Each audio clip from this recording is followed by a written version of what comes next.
Hello, everybody. Welcome to Triton-Cup 111. I'm Sig Dakari. Joining me on the mic today is Manoli. Manoli, how are you doing so far today? Doing fine, thank you very much. This is my second time actually commentating in English today, so I'm very excited to Hell be yeah. here and hopefully see some exciting stats.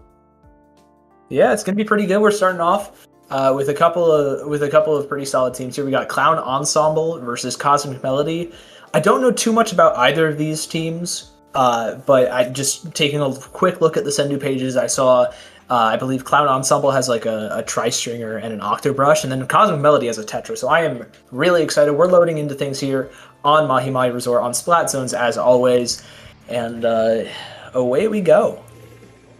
Okay, let's see what both teams are running. Here's the octobrush that you already mentioned and the tri-stringer. No backline either from the side of Cosmic Melody here. I mean, the longest range thing they have is the Stamper, and afterwards the Zimmy. They are definitely going to want to be fighting as much as possible, and I think Clown Ensemble are set up pretty well to kind of deal with that. As I say that, though, two members of Clown Ensemble end up dropping, make that a third. It's just the bow left, and as they try diving forwards, Cosmic Melody is able to get that wipeout and take early control of this zone here. Yes, Clown Ensemble is also playing Kulele, so this is a little disadvantage that they have. They are able to take out the mini onto the snipe area right here, getting into the zone, but they're falling into the water! No, that's so tough. I've had that happen a million times to me too on that corner before the water drops. That's interesting. Yes, and we have a disconnection. Okay. And if I'm not mistaken, that should be a replay, right? Yes. We're like 45 seconds in. We're gonna get that reset in. A few things to unpack there for the first game though. Really aggressive play from Clown Ensemble. Didn't work out quite so well. Ended up getting wiped out, and Cosmic Melody got down to like 50 points. But you highlighted earlier, Manoli, a little bit about how they have no tactical cooler for on their side, and that is definitely going to hurt them in those situations. How so? Yeah, especially because they can't just respawn back in very fast, but it gives them the opportunity to have one more special that they can use aggressively. I mean, they had the Booyah Bomb, but I can't remember what else they had. They had a Kraken, and what else did they have? They had the big bubbler from the Decavitator, and I believe the Booyah Bomb, because they had a vanilla sloshing machine. That entire team has some pretty interesting weapon picks. I really like seeing the vanilla machine there, making a little bit of a comeback appearance. We haven't seen it in over like 2 years, really, especially after Slosher became so good. And then Cosmic Melody's got this really cool comp going on too. No backline, like we talked about. They're kind of keeping the aggression though with the big bubbler and the Zipcaster and the Tetra Dualies. I really like how that comp looks on paper, and they managed to execute pretty well in the first minute. So let's see how they do on the second try. Yes, let's get right back into it, hopefully this time without any disconnections. Let's see if Clown Ensemble will have a better opening this time or not.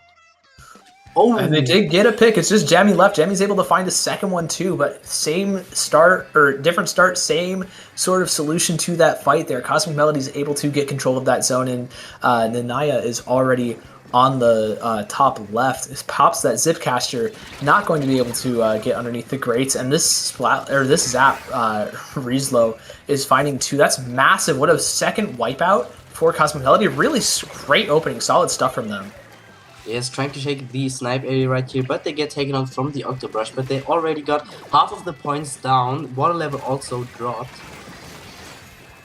3 players down. It's just Jammy left on this tri-stringer, trying to just apply as much damage as possible. Maybe cap that zone, but getting dove by 3, not going to be able to. Gets a good amount of damage, and the brush is almost able to find one, but goes down as well. Cosmic Melody are still just holding so well onto the zone. It's just EQ left, and they can't even find the jump camp as Mantle's there to clean things up. And this looks as good about a KO as anything you can hope for if you're Cosmic Melody here. I mean, big bubbler to clean things up, and that's about it for game 1. Yes, very dominant game here from Cosmic Melody. I have to say that the tri-stringer from Clown Ensemble played very aggressively here. I mean, if he would have used the Inject variant, I would have understood it a bit more, but he didn't. He used the Killer Whale version, but was very upfront. That aggression from the bow, it's pretty interesting. I wasn't really expecting it at all. I ended up getting punished, but you can get some really funny angles, especially with like all the jump fall off shots you can do. But got seriously punished by just the extra mobility, and that's kind of something that the no super long range weapon of Cosmic Melody provides, with just that increased flexibility and able to kind of run around like this. Rizlo was able to find EQ there just solely because, if you're a pencil, you're struggling to hit that angle really. And I really like the counter pick. I really like just the that comp that Cosmic Melody was running into a bow, since they also often struggle with getting rushed down. Yeah, I mean, Clown Ensemble didn't have really that much paint. I mean, they have a decavitator, they have a brush, they have a bow, and they have a sloshing machine, so they don't have that much paint output. They have a Booyah Bomb to help them get back in, and also a Kraken, but they don't have any real painter in their team, and if they don't get that support from somebody, they will have a difficult time. And, another way to kind of resolve that is also just picking up the frags as well, just finding those picks, especially with the Decavitator and Machine. Those are really high damage weapons to work with.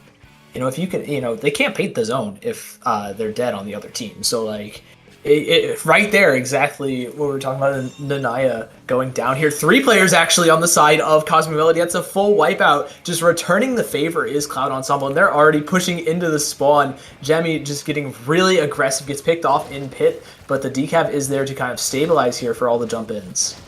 I was about to say, the members of Clown Ensemble had to give jumps for the other teammates, but instead they played very aggressively and got punished for it. Jamie here in the corner gets taken out as well. And damage is doing so much work. Also finding the trade onto Nanaya again, and with the big bubbler to stall even more space here. That's absolutely massive for Clown Ensembles here. They're already down to 30 points here, Manoli. Right here, they keep jumping in and the points are going down. They're taking down member after member of the enemy team, and we are about to enter the single digits right here. Yeah, the Reef Slider goes onto the zone, though, is able to neutralize, but that Tetra is not going to be able to paint against 2 players standing tall of Clown Ensemble. And, I mean, we're right back at even here for game 2. That was quite the clapback for Clown Ensemble. They just locked back in, sat a little bit more forwards. Really solid stuff from them. Great work. Yes, definitely great comeback right here, and a very dominant match from them. It's also interesting that Cosmic Melody used a Dynamo Roller in this match, because things were working well in the first game, but they decided to switch things up right here. I mean, that was... I don't really have that many notes. They did the really aggressive opening again, just barreling through mid. Especially like right here, picking off the Stamper and then just knowing to immediately chase down those people that are kind of like cut off, shut down on that top left. Really just smart plays there for Clown Ensemble, and I mean, this is just a complete flip of the script from game 1. Yes, definitely. And the next game is going to be Umami Zones. I'm excited to see if we will see any comp changes here. I think that we will see the Mini again, because I think Mini is a very great weapon on this map. I like the Mini idea. It's super mobile, has a ton of paint output. We saw people talking about it earlier this week as well. One of my personal favorite weapons to watch too, just with how able it is to fight. And it's incredibly strong with the big bubbler here, especially on this map. So, yep, there it is, right there, the Zinc Mini.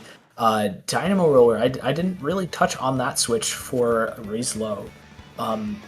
Definitely a lot of it slower, but a much higher damage profile than Zap. So far, it hasn't quite worked out.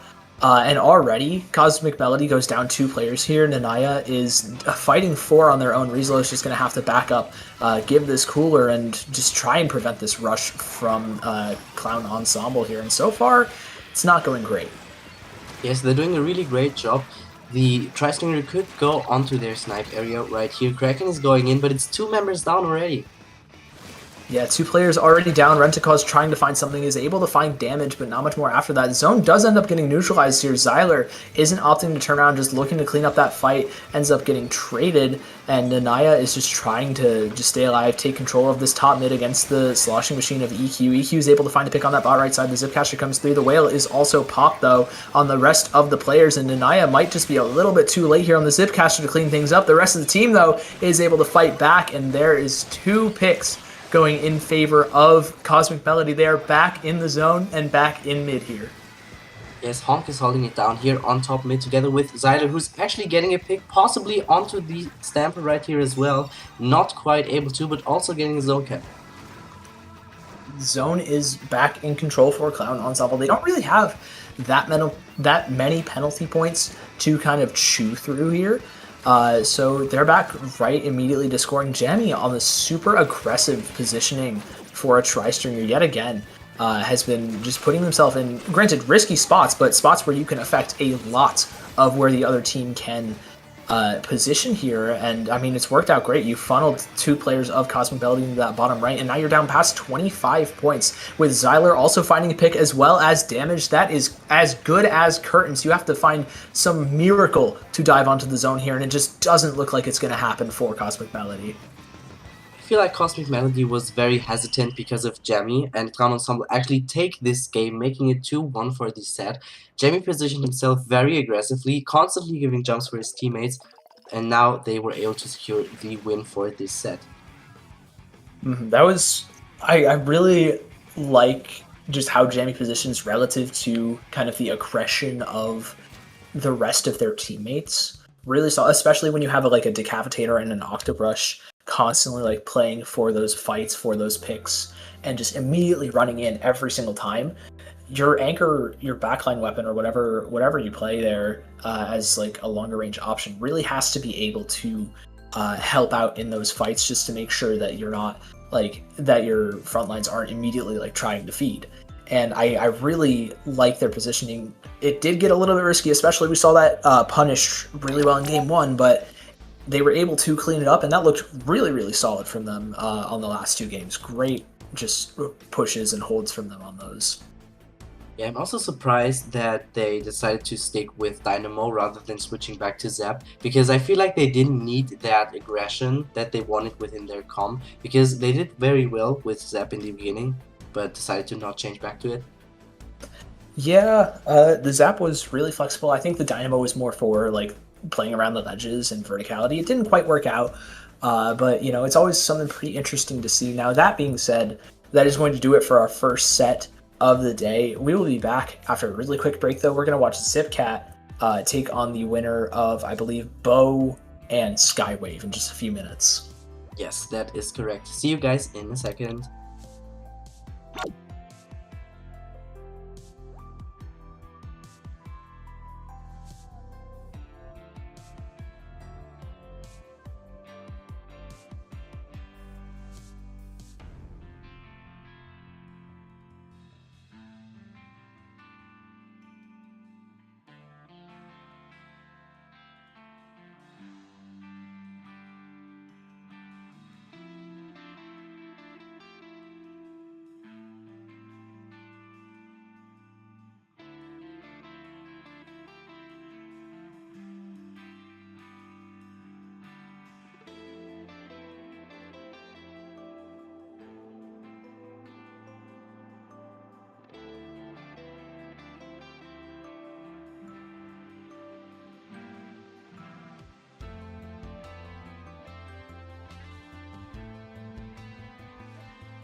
Welcome back to Triton-Cup 111. I'm Sigdakari. Joining me on the mic is Manoli, and we've got another round of zones for you. And Manoli, I'm seeing a map on here that I'm not used to, and I'm not sure how to feel about it on game one. What are your thoughts on Mincemeat? Because I don't have many. To be fair, I didn't realize it till now, so I'm actually kind of shook to see this. I mean, it's not it's not the best map mod combination, but I'm curious to see what we are gonna expect in terms of weapons right here. I mean, Pencil is very strong because you can throw the sprinkler on top of the little pole in mid, and it can cap the zone within one charge, I'm pretty sure. Yeah, about. I think it's maybe like 1.5 charges just because, but Yeah. there's probably a way to, like with the sprinkler, to cap it all in one charge. It is a very potent map or weapon on this map. And in general, like anchor weapons are very strong here. We used to see leader Yeah. all the time. I believe double pen was pretty prominent at a point here. Oh, okay. Yeah, so we'll probably be seeing some longer range options if I were to kind of assume here. And, we've got a couple teams that we haven't quite yet talked about. No More Oysters versus Costco Wholesale. I believe these are both pickups. I really only know a couple people on No More Oysters, like Ips, Jason, Samage. Not too familiar with Costco Wholesale, but I really, really like seeing the leader come out here. One of my personal favorites. Yes, I know a few of the players myself, and I'm actually very excited to see the bamboo that got taken out already. But I'm also happy to see the leader as well. They're actually playing coolerless too. Yeah, definitely a comp that can work with coolerless. You have the missiles and the crab tank and the leader for a lot of stability, a lot of lockdown. And it makes it very difficult for people, even with tactical lure, to kind of move around. We saw Kenshin just struggle with that there, getting bombed, missiled, everything. And now Nightmare's looking for a fight on the Samage. That's 2 players, 3 players down on the side of No More Oysters. Costco Wholesale has taken this map and is really not letting go so far.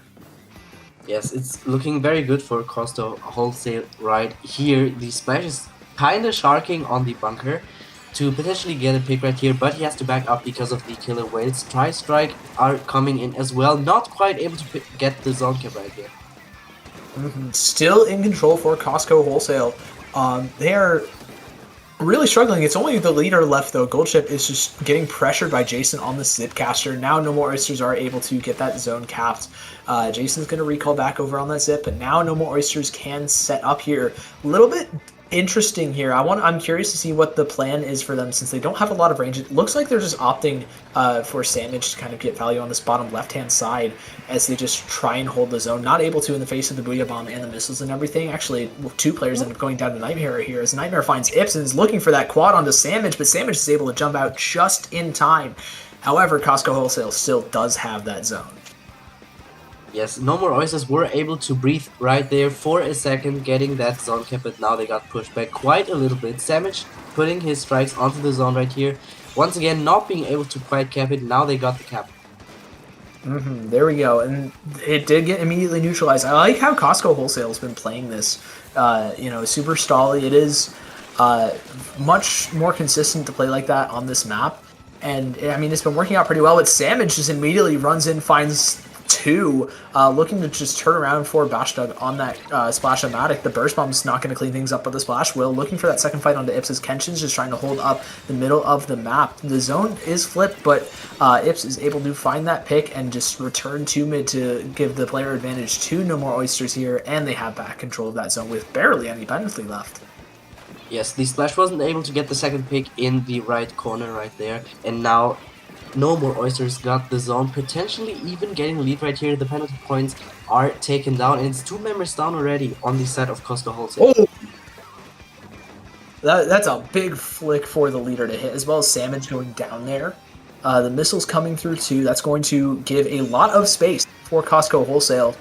But No More Oysters still have control of this zone. Nobody's really able to neutralize and cap it. No More Oysters, they are going several players down, but Ips and Samage just on this zone are going to find so many people. It's just Nightmare left on this pro, and that's the lead flipping for No More Oysters. Can they hold on for the KO? They don't see the jump from the Blaster, but do they really need to here? Kenshin's just trying to fight everybody as Jason caps. Bashdug is on top of the zone, is able to find one, but the leader cannot outpaint 2 players, and No More Oysters come back from behind with the win and take game 1. Nightmare was putting in so much effort in that corner right there, but Sandwich was just able to get the pick onto him with the tri-strikes, and then they were able to hold the zone, getting the first win. Very, very strong work. Tenacious from No More Oysters. And honestly, as soon as we saw that leader get set up and hit the 2 picks towards the end, just on that retake, I was convinced, like, okay, this is going back over to Costco Wholesale, like right here, basically. I'm like, okay, there's one, there's another player down there, and it's 2v3. I clearly didn't look at the rest of the map because everybody else was respawning, and No More Oysters was able to hold really, really well outside of that, and just come back with the win, especially with the strikes from Sandwich. Yeah, No More Oysters were able to not just take out the E-Leader, but also the S-Blast that has just gotten his Booyah Bomb, so he wasn't able to use it onto the zone, and then it was just 2 more members alive, and they were able to hold the zone to secure the first win of the set. Really, really strong work. Now we're going back to Mahi Mahi, familiar map, one of the main competitive Splatoon as well, or at least of Splatoon 3. And I mean, I'm just fully expecting for this leader to just take over the game. This is one where you can kind of just sit on a spot on snipe towards the back of zone and just kind of affect the entire map. So definitely looking to see what kind of impact that E-Leader will have on this game. Yeah, I think especially the Frozen Pro will be very annoying in this game just because of the missile output that it has, and also the map is very narrow at the start of the game until one team gets a little bit of a better lead and the map widens. Yeah, once that map opens up, you have a lot more options to kind of avoid and deal with that leader. But then at the same time, you are having to deal with a mid-range shooter in the Pro, a ton of paint output from that splash, and a crab tank from it as well. And we're just completely switching things up. Okay, we have a Booyah Stamper and a Neo Splash as the main changes here. That's going to definitely switch things with just the strikes being a factor now on Costco Wholesale. They give up a little bit of holding power just for the ability to cap that zone, clear out a lot of space pretty easily and consistently at range. And we also have 2 people running opening Gambit, the Bamboo that we are looking at right now, and the S-Blast on the other team. They have to back up right now, they have 2 specials ready. Kilowatt is getting popped, but also the strikes on the other side. Yeah, the strikes not going to lead to much. Actually, No More Oysters are back in the zone here. The cooler being used really, really well to kind of give them the mobility to take that space, and then Jason's able to just pop that Booyah Bomb and get the rest of the team moving forwards. They're giving them that zone cap back up, and nobody's really aware of where Bash Jug is until they make themselves known by just painting up a little bit, trying to play for those strikes. I can imagine they're pretty close. They are playing the Neo Splash, so yep, there they are, immediately popping as the water drops right onto the zone. But the answer from Sandwich with the same strikes, Jason's able to find one, get that trade going. Nightmare's trying to take a fight on this left-hand side as the Booyah Bomb comes through from the S-Blast, and nothing is going to come of it quite yet. Just a little bit more space on the left-hand side. Zone is finally neutralized for Costco Wholesale, and they get that cap just barely in time. Ips looks to swing onto 2, finds both, and it's just the S-Blast, and Ips with a solo wipeout is going to hold things here for No More Oysters. I was about to say No More Oysters was not able to quite hold it down, but Ips going absolutely amazing right here, giving them a lot of map control, and now they can get back in. Yep, they have, again, just so much space to work with thanks to Ips. Fantastic play there. Oh, the melee doesn't quite work out for the Stamper on the side of No More Oysters, going to be picked off, but the rest of the team is able to escape with their lives, kind of jump out, reset, try and get moving here. Jason on this left-hand side is kind of isolated against 2. That's not a great fight, not one you really want to be taking without the support of your team, and I mean, they also got kind of cut off there. Kenshin is on this bottom right-hand side, but again, against 2 is only able to find that trade. 3 players down, though, on the side of Costco Wholesale, and No More Oysters are back with that zone. Yeah, the E-Leader hasn't been able to position himself a bit more aggressively because it's very difficult to get in on this map. Booyah Bomb is getting used, but also getting shredded at the same time, and now it's 2 members down on the side of No More Oysters. There we go. No More Oysters still, though, with the multiple players down, are able to keep that control, kind of stabilize themselves. Jason's able to jump back and give a little bit of space just to kind of move, or just to kind of give way, provide that flexibility and stability for No More Oysters. 3 players down, though. Ips is left to do it all again, is able to find one, doesn't look for that 1v3 again, though, and is going to jump out here. Costco Wholesale, they're not too far off of lead, though. Probably the better play for Ips. They now also have Cooler looking to take back this zone. They don't have any specials to retake, but were able to get a pick already. The Booyah Bomb not going onto the zone, so you're going to have to cap this the old-fashioned way with just your main weapons, and there they go. Samage also with those tri-strikes, just trying to cut off a couple of players here before getting picked off by that bomb. Again, 3 players down. I can't tell if this is like great praise for Ips for being able to stay alive, or if it's like a tough look or tough fights for No More Oysters here on this right-hand side. Either way, they are going to have to retake here pretty quick with no more penalty left on Costco Wholesale. Yes, it's definitely looking very good for Costco Wholesale. They have their strikes, they have their missiles, they both use them now, not able to get a pick. Bucket gets taken out, no more strikes here for No More Oysters. Oh, they got the lead, though, as Kenshin's able to find 2 with that Killer Whale. Gets that zone back, but with a minute left, now you're playing to take that lead back as No More Oysters. Costco Wholesale just needs to retake it a couple more times, and they have plenty of tools to do so. The Tri-Strikes, the Booyah Bomb, the Tenna Missiles, one of those ends up going down here, actually, as it's going to be a pretty tough look. No More Oysters are able to get that lead back, and again, immediately things turn around. Jason's, though, able to find 1 pick, gets traded out. The strikes from Samage are able to stall for just a little bit. Just where are you going to place him? Right on the zone to try and secure this KO, and No More Oysters complete the sweep and move on to the next round. Very, very well done here from No More Oysters. I have to say it was a very even match the entire time, but at the end, No More Oysters were able to clutch it up and get the second win to secure the set. Very, again, strong work. Definitely a lot more control from No More Oysters than the previous game. Just, by nature of not immediately going down about 40 points, 60 points.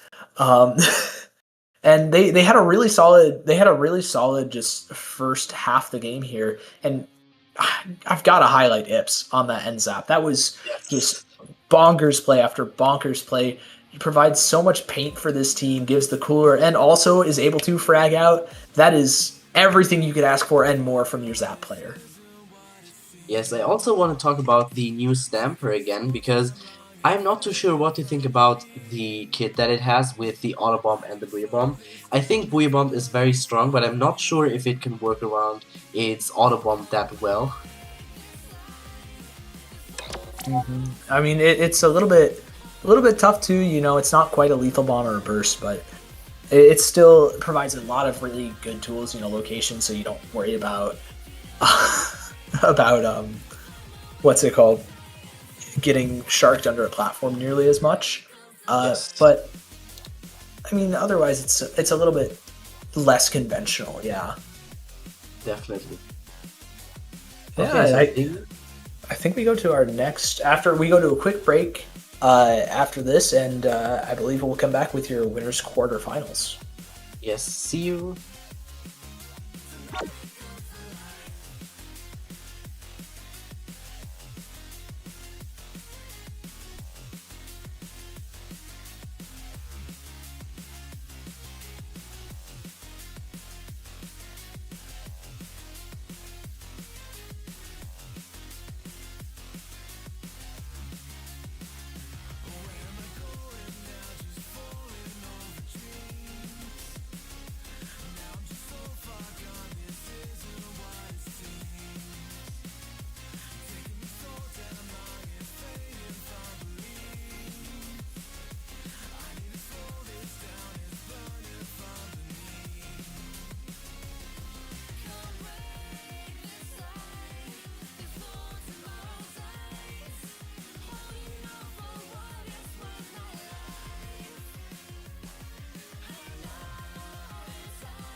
Hello, everybody. Welcome back to Triton-Cup 111. We are absolutely flying through the day so far. I'm Sig Dakari. Joining me on the mic is Manoli. And Manoli, we got Envy versus Zipcat. Some pretty solid teams. What are your thoughts on them?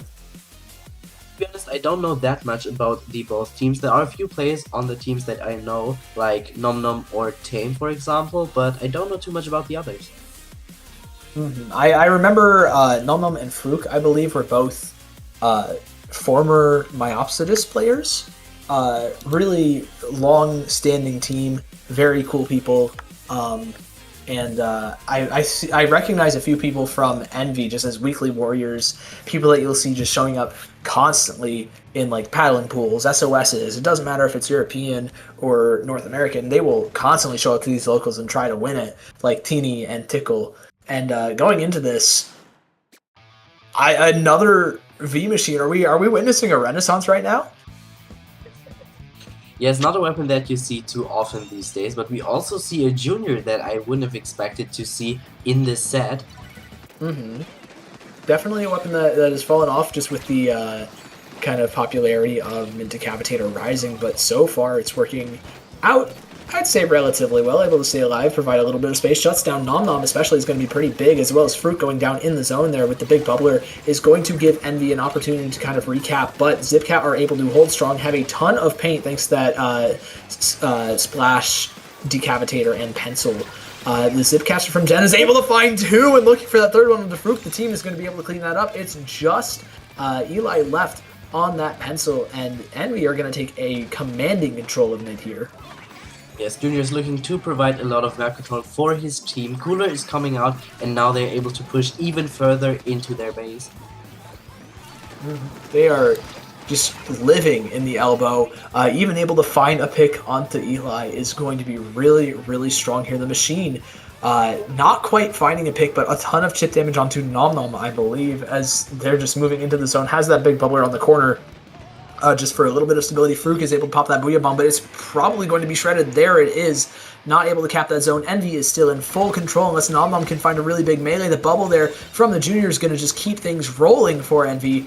And I mean, this is so far a very, very tough game for Zipcat. They are struggling to kind of break out in the mid. No specials really to work with outside of this crab, and it's immediately getting shredded by two players. Almost goes down here actually, and just not able to get onto that zone, barely in time to neutralize it. But that Stamper again just dives in. The Booyah Bomb coming through. Fruit goes down. It's just two players left, and it's not enough to stop Envy. Very dominant first game. I was about to say, if they take the opportunity to still push into the elbow in the last few seconds, they should be able to knock it out, and they actually did.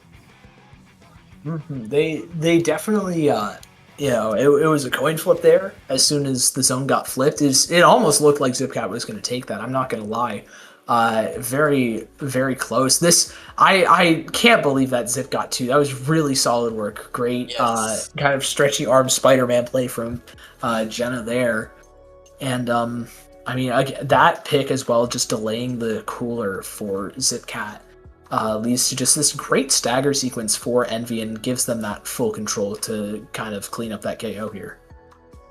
Curious if we're gonna see any changes on the side of Zipcast to maybe counter the bubble from Envy from the junior. So maybe they change from V Splash to N Splash to just have strikes to shred the bubble, but also to help them get back in and cap the zone. I mean, we could. I don't know how much we would see changed here. Zipcat, very, very strong on all of their weapons, and they're just incredibly strong weapons in general. No matter what map you pick, you can kind of stick them wherever you want, except for maybe on Humpback for this best of 5, and it's going to work out pretty well. And by the way, this is a best of 5. We're moved on past the best of 3s for now. And the rest of winners will be best of 5. It's going to be pretty interesting. We've got Hagglefish Market. Those pens, we saw them be pretty solid, pretty potent in Game 1. We're definitely going to see that keep going here. Okay, let's see if we're going to see any changes on either side of teams. We see the Stamper coming out once again here with the Booyah Bomb and the Auto Bomb that we saw in the last set as well, but no changes on the side of Zipcat, if I'm not mistaken. Yeah, nothing really big changed. Like you said, just the two alternate kits for Envy there. A little bit more stability from the Stamper, a little bit more playmaking on that Neo machine, and already it's working out pretty well. Early zone control here. Two players on the bottom right for Envy, just trying to take a little bit of that map control, kind of split it actually as the other two end up going down though. Zipcat's able to clean things up, find actually 3, and that's going to be pretty big, but nobody sees this shark. Actually, never mind, I lied. Nom Nom's able to. Nom Nom has eyes in the back of their head. Fantastic find from that. That's going to really stall things out for Envy and give Zipcat so much more control and security here. Yeah, the Stamper got called out beautifully right there to get taken out, and then at the end, the last player as well, to make it a wipe out. Booyah Bomb is coming out onto the zone, is able to neutralize it, and they're also getting the cap. Oh my god! Oh my goodness, Nom Nom, what a just big kill after big kill here for the Decavitator, and is able to jump out, question mark, there we go. Almost got directed by that machine. That could have been a really dicey jump out there, as the pencil ends up going down to, I believe, the Crab Tank on the side of Zipcat. Make that 3 players. It's just Jenna left on this Stamper, and they're really not able to do all that much in the face of a Crab Tank. Looks pretty tough for Envy so far, and Zipcat will take that every day of the week here. Yeah, Jenna was taking a very aggressive position, not noticing what's going on inside of the zone, and then he was the last one alive. Yeah, exactly. And Nom Nom immediately on that right-hand side is just going to find a trade onto that Junior, with the rest of the team able to fight that left-hand side, especially Fruk finding that one pick, eventually getting traded, but Zipcat gets a couple of more points here. Nom Nom does end up getting picked off, but Zipcat, again, just really solid hold here. They're going to have to find something for this retake, though, as Envy gets set up into positions and finally feels like they have a good bit of foothold in this game. Yeah, Zipcat making sure to get the tactical first, trying to pick the Zuka right here. They are able to getting a second pick. Okay, we're looking for that third. Oh my goodness, Jenna. What a big flick. It's just Eli left on this Stamper, or on this pencil, is going to provide some jumps. The Stamper ends up going down here, but the lead goes in favor of Envy, just barely by 1 point. Nom Nom is able to get that big bubbler up in the zone, finds that jump in as well for the punish, and gets another trade inside the bubble. How about that? Decav is just so incredibly strong in the hands of a player that knows how to use it super well, especially with that mobility and dash, and Nom Nom is one of the elite players of it. Now, the machine is able to turn around just on that bottom left-hand side, finds a massive pick, but 2 players are on the bottom left of Zipcat, able to find 1, but still Envy have control of this zone here. Yes, Jenna, looking to survive right here, is able to making sure to keep that Booyah Bomb to throw it onto the enemy plant. Bubbler is also ready here, gonna probably pop it in a second against Nom Nom. Here we go, Nom Nom on that bottom right. Gets picked off. That's 3 players down on the side of Zipcat, and just Fruk left. Is going to have to jump out, and Envy just back in full control, 10 points left, looking for that KO, and the Trizuka's there to just fully shut down top left. The only way you can really contest zone on this map, and Envy commanding 2-0 lead to start things off. Yes, Envy making sure to secure the second point, also making it a match point situation already, and the next map is going to be Humpback Pump Track. Yeah, this is one of the maps ever. It's I don't know how to put it, other than it's a map, and we see a lot of Reef Slider and Tri-Strikes and stuff on it, just because it's really easy to output them on Humpback. Yeah, it's very cheesable, and most of the times I see Humpback played in Rainmaker rather than zones, so this is actually a very rare moment for me to see. Yeah, it's, we hardly see it in zones, like you said. We've been seeing it more and more, though, recently, and it's played out definitely leaning towards just sloshers, in particular the V-Slosher and the V-Dread are just incredibly strong on here, what with the Tri-Strikes and Reef Slider respectively, and their abilities to kind of hit anywhere on the slope when they, where they aim when they choose to. So those are incredibly potent. I don't know if we'll see anything other than the machine from Envy, though, and I don't know if Fruk is going to switch to off of the S-Blast either. Those are the kind of the 2 main switches I see to those weapons. What do you think, Manoli? could definitely be possible, but I'm curious if we're gonna see a switch from the Decapitator, because Bubble is very strong, but I think especially those sharking weapons have a good time here, like Roller, that also has Bubble. Ooh, we see Oh, a Wiper coming out. the wiper end. We have both on the tri slosher. Is it Ash? Tri Yes, sloshers Ash. with the splatter color screen and the splat bomb. I really like that.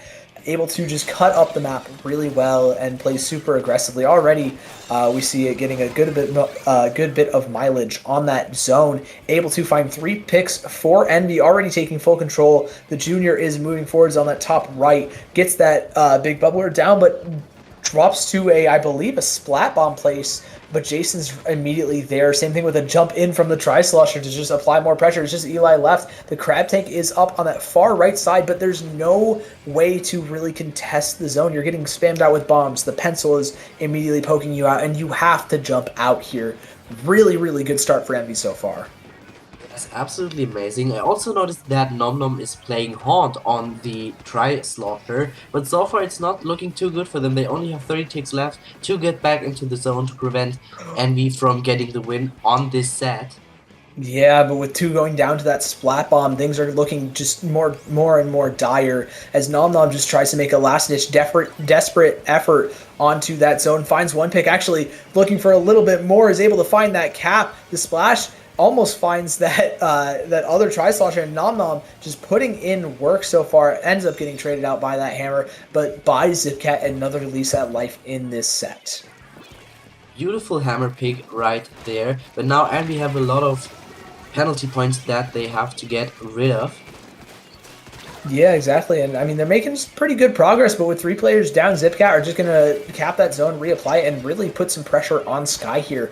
Going to have to move out of that top left. The Crab Tank comes through as well, just forcing everybody to kind of take cover. And, I mean, yeah, now Zipcat are starting to score some points. The screen a little bit further back on the zone, but that's by design, just trying to give them a way to burst into that big bubbler safely from Nom Nom. Hammer is able to find a couple of picks here, but with that jump in from the splash, as well as Eli on the other side of the map, they are able to keep control of that zone. But the Tri-Slosher is able to find a double, and that's most likely going to be a recap from Envy. There it is. He has 2 people down on both sides. Tri-Slaughter is gonna look for a pick here on the left side, but they are jumping out. Looking to get the crab, but not able to, and getting picked up by the pencil right here. Beautifully done from Sky. Yeah, fantastic pick. Now Nom Nom in this bottom left-hand side gets poked out by the bombs. Leader, Snipe Rider is immediately looking there for that pick. Hits him with the fade away. And, I mean, Envy just have still full control. Finally, players are able to just get onto that zone for Zipcat, find that cap, and also find a pick onto the Wiper. Is going to be pretty solid stuff. Farouk on this bottom left-hand side just sharking things out, trying to play for the ledge spam AoE kind of stuff. But the Tri-Slosher is behind on Eli, able to get that pick. Finds a second one too. That is so much more than you were hoping to get if you are that Tri-Slosher. And Zipcat is now put in a bit of a tough predicament, but Farouk's able to bail him out with a direct. Yeah, Zipcat is slowly but surely making sure to lose their penalty points and even take down their timer. If they could go onto the right side onto the grades and get even further into their base, that could be very annoying, but 1 member of them is going down. 2 members now.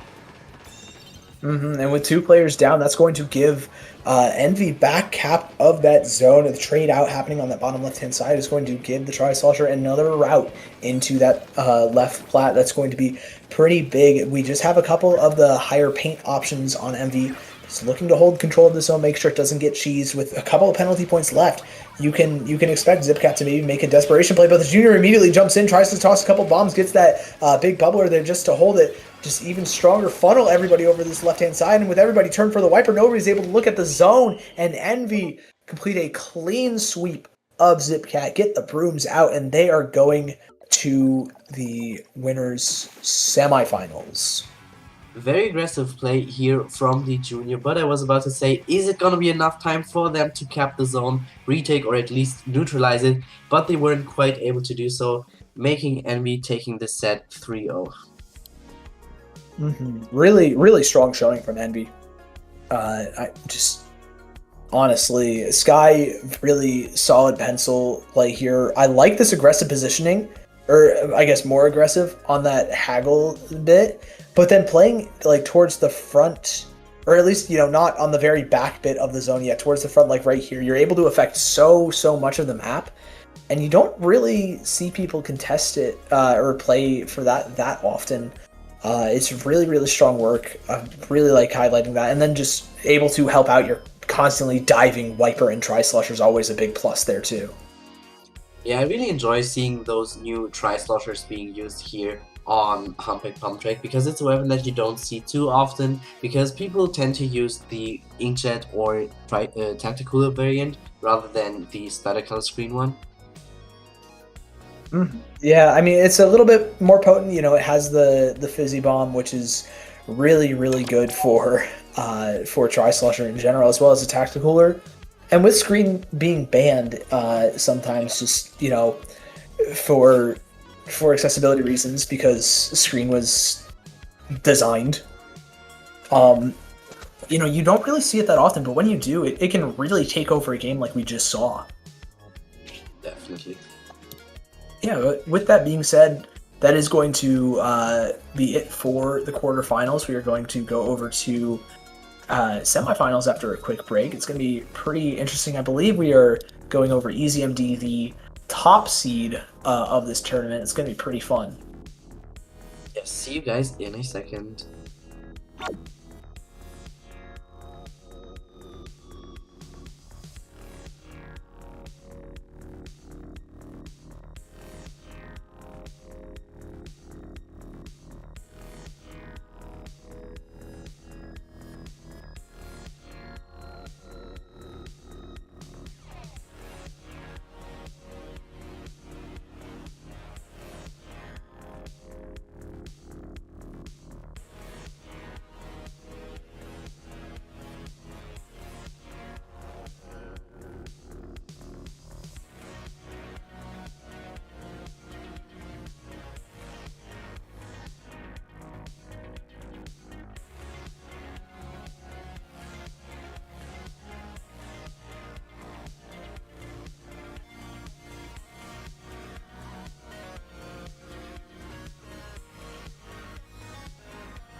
Hello, everybody. Welcome back to Triton Cup 111. I'm Signakari. Joining me on the mic is Manoli, and we've got your winners semifinals set here.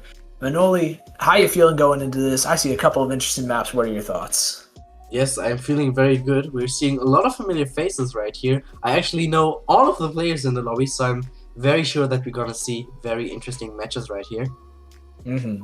I for one am very excited. You know, you see EasyMD. That's Devin, Seb, Silver, and Aaron.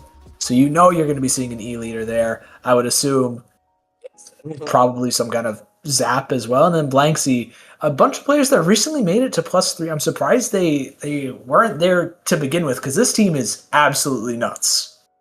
Yeah, Blanksy is very well known in the competitive scene, having very strong players on their roster. And I'm gonna think that Blanksy is gonna run a junior for sure, and maybe some Tetras, they're called, right? Tetras, because we saw them a few days ago in Paddling Pool as well, is actually on this map mode combination as well. Yeah, I mean it definitely works out pretty well, and especially with I believe that's Golday, if I Yes. recall correctly, on the Tetra Dualies. One of the best current Tetra players in Europe, and there's Kiki instead of Aaron on the Zap for EasyMD, just giving a little bit more paint and flexibility to another comp that would otherwise struggle with it. Really solid stuff. Already though, Blanksy pushing that envelope, giving Yushi a bubble in the zone just to get that early cap and provide some stability. Devin goes down to a bomb too as Kiki's trying to swing that other side. Yushi's trying to just stall for the rest of the team. The jumps come in and everybody is down on the side of EasyMD. Blanks have a huge opening fight win to kick things off. Yes, Stamper trying to find a pick here on the left hand side, not painting the ground to remain silent here. Gonna face the other Stamper in a 1v1, not quite able to get the pick yet. And not quite dropping either. Just kind of in that middle state. Drawing some eyes though is pretty big as Blanksy are still able to control that zone with two players down. Now Devil is moving forwards just with a pick or two. Now two players are turned, able to trade out onto one. Yushi's here with the big bubbler to clean things up, just to shut things really far down for EasyMD. Blanksy just fantastic control so far throughout this game one, as well as cleaning up Kiki there. That's going to seal the game for them and give us a KO and put Blanks up 1-0. Yes, very, very dominant game from Blank Z right here. I didn't expect this, to be honest, I have to say, just because EasyMD has so strong players, but also the weapons that Blank Z are running are not necessarily meta right now. Yeah, I mean, the Tetra isn't quite known to be the strongest duelie. That title probably goes to like either the Dapple duelies or the Vanilla duelies. It's kind of fighting for like that coveted third best duelie title, you know, with like Galuga duelies and Squelchers, and we don't talk about the last one. Um, but still incredibly potent, really solid at just fighting, kiting in general. Very, very solid stuff. And Blank's really able to utilize Golday on that to the fullest here in this game one. Yeah, here in the replay you can see it again, Yushi holding it down with his big bubbler right here. I knew when he respawned, when he had it ready, that he can hold the zone for even longer, potentially getting in a KO, and they were able to do so. That was a great big bubbler as well. Nobody really able to contest after Silver ends up going down there. Is really, really good awareness just of when to kind of pop that and just where to as well. You know, nobody can contest that zone directly with a big bubbler standing in the way. Even the pencil has trouble shooting over it. So it's a bit of a tall task for EasyMD to kind of get through, especially when they're being pressured by Devil on the right hand side with the Stamper. Yeah, next up we have Marlin Airport on Zones. It's a map that I didn't play that much yet, especially in Zones, but I do think that Devin has a very good time here with his E-Leader, because I just think that this map is better for his weapon rather than Wahoo. I would agree. I think Wahoo is a very interesting map. And Marlin with the spinners is just very drastically different. The zone as well, because you have cover to play around in mid, just leans a lot of different ways compared to Wahoo. Curious to see what switch ups we see believe Silver's on the V Stamper now. I think that was a switch up. I don't quite remember. Okay, let's get into it. Yeah, I definitely think that Devin has a few more spots that he can use to his advantage there. Silver also rushing to the zone very fast right here, taking a fight on the right side. Yep, already. Early fight on right is going to give Yushi space, though, on that left-hand side to get that big bubbler. Ends up trading, though, with Silver. Two players make that almost a third as Kiki is just barely able to stay alive. Ends up dropping eventually to Yushi on that Battle Junior. Absolutely nuts work. But now Seb and Silver and Davin are, again, in between a rock and a hard place here, having to contest. Do you want to directly contest the dueling in the Junior and just risk getting bombs rolled at you, or do you want to just play back and wait for all of the specials to be online that are just fantastic at holding, especially that big bubbler from Yushi, who just ends up going down to the Booyah Bomb. Seb is traded out, though, eventually, as well as Kiki Golde with a massive play here. And it's just up to Silver and Devin here to get that recap. I was about to say the jump back from Yushi was very beautifully done, but unfortunately the Booyah Bomb was thrown right onto his jump. It was two members down on both sides, but they were able to give the jumps in and are still holding the zone, but now three members of Lanxi get taken out. Really big retake from EasyMD there. Able to just get back onto that zone, find the picks they need, create the space, and hold on to a really important special in that Booyah Bomb just to extend their advantage state, as well as finding two picks, one from Devin and one from, I believe, Seb, who is looking to try and get aggressive, either on that left or right-hand side, just somewhere trying to poke people out with that Booyah Bomb still available to keep things going, opting to just kind of back up and save it for now, just until Yushi fully commits to that drop. But with two players down, Yushi's able to move forwards, pop that big bubbler, and neutralize, completely cap solo that zone with the Junior. Yes, Junior has very, very high paint output, taking down two members of EasyMD right now, able to push up even further into their base. Already moving pretty far forwards. Golde is able to find one, gets traded out by Silver on that plat. Devins finds Devil too, and now EasyMD have a very good bout for the zone control. There we go. There it is. Does anybody know where Yushi is? Devin sure does. And the Zipcaster from Silver comes through looking for just a little bit more. Pyro on that heavy edit is going to be able to back off and just avoid all that pressure entirely, but the rest of the team is not. And now EasyMD have a very, very good chance at taking this lead. Yes, the Dualies got trapped here in the corner. EasyMD barely have any penalty points left, so they could really take the lead right now. Yeah, as a matter of fact, they're only 10 points away. Yushi has to get this bubble moving, and there's the bomb roll as well as the booyah. Not even going to cap the zone, actually, as Seb is able to find two. The zone still stays orange as Seb finds the final player of Blanksy here. The jump in is also punished, and that is going to be possibly another KO unless Yushi's able to run onto the zone. But with three players there in the Crab Tank, just barely able to get onto, they get the full flip here. Kiki isn't able to find Devil and punish for that jump in. But the rest of the team is there to just follow up. Silver especially is going to help clean that. And EasyMD still have control of this zone. Yeah, beautifully done by Yushi. He's sacrificing himself to get the zone cap and apply a few more penalty points onto EasyMD. Just giving themselves a little bit more time just for a more substantial push back and a retake, but they're going to have to deal with Silver popping the Zipcaster on the right-hand side. Moving forwards, the Crab Tank isn't going to be made useful unless Pyro is able to find that pick, but Silver just using a fantastic amount of that armor. Devin's not able to find a pick either as Golde is just rushing in. Devin has to jump out actually as Pyro kites out Seb there really, really well. And now Blanks are back in full control. They have a good bit of the map here, but they're two players down. This could be pretty dicey going into the end game.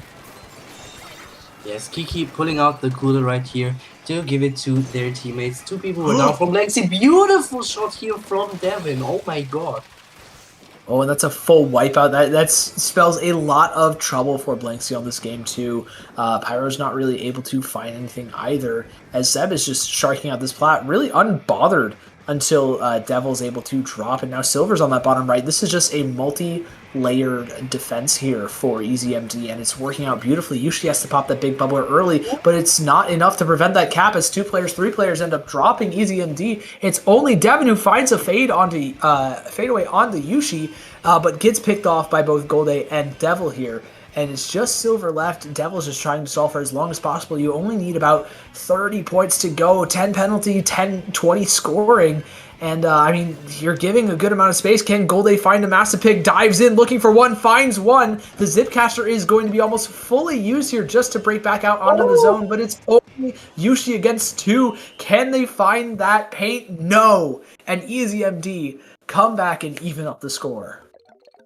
Very, very close and intense game right here. I was about to say EasyMD just have one more chance left to get back in, and they used it beautifully, getting a good pick with the Zipcaster onto Yushi, take him out and able to secure the zone for themselves. Very, very strong work from EasyMD there. Again, like, this is one of those games where I'm like, oh, it looked so good for Blanks, and then it just all kind of fell apart, I believe, right after this retake here. People were just not able to find fights. Kiki did end up dropping. Yeah, I think it was it right here? Yeah, just not able to get that cap. And then Seb just found a massive double, triple inside that big bubbler, and that kind of just flipped the script entirely. In this situation, I was thinking to myself that they probably should have committed to the fights and give up lead just to make sure that they take them out and get the zone cap. But they didn't decide to do so, but Yushi was able to get the zone afterwards. That was really good stuff from both teams, especially from EasyMD. She's able to hold that zone. Junior just has such ridiculous paint output that it's hard to contest, especially when you have a leader. But Zap on the other side too for Kiki, was able to clean things up. And now we're going into game 3, a little bit more standard. Now we're going back to some of the Splatoon 3's greatest hits with Hagglefish Market. Yes, I actually like all of the 3 maps that we're going to see on zones here. We're going to see the leader again from Devin. I actually wanted to talk about his leader again because I think it's pretty interesting that he's running the version with the Ink Mines and the Wavebreaker rather than the one with Beacon and Kraken. I mean, on a few maps I can understand because he has to play a bit more passive and can't make the best use of his Kraken, like on Modded, for example. But I think there are a few maps where he can make use of it. For example, Ramen, that we're gonna see in a bit. Yeah, that's also a map where Wavebreaker can kind of struggle sometimes, just because there's not that much horizontally that the Wavebreaker is able to affect all that much. But it's, in general, the vanilla leader kit is incredibly strong at holding space, and when the whole objective kind of revolves around holding a square on the map, that vanilla leader kit is still incredibly potent even without a Kraken. Is that? Yes.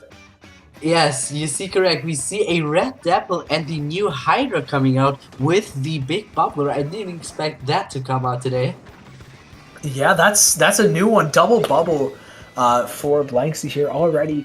Looking pretty solid as Yushi and Golde are just dropping onto everybody of EasyMD. That is a delayed wipeout, and now a second big bubbler is ready for the hold here from Pyro. Silver in a bit of a tough spot as well, not able to kind of contest anything. If they drop immediately into that Stamper of Devil, and if they stay there and kind of go back into kid form, they're cut off immediately by that Hydra.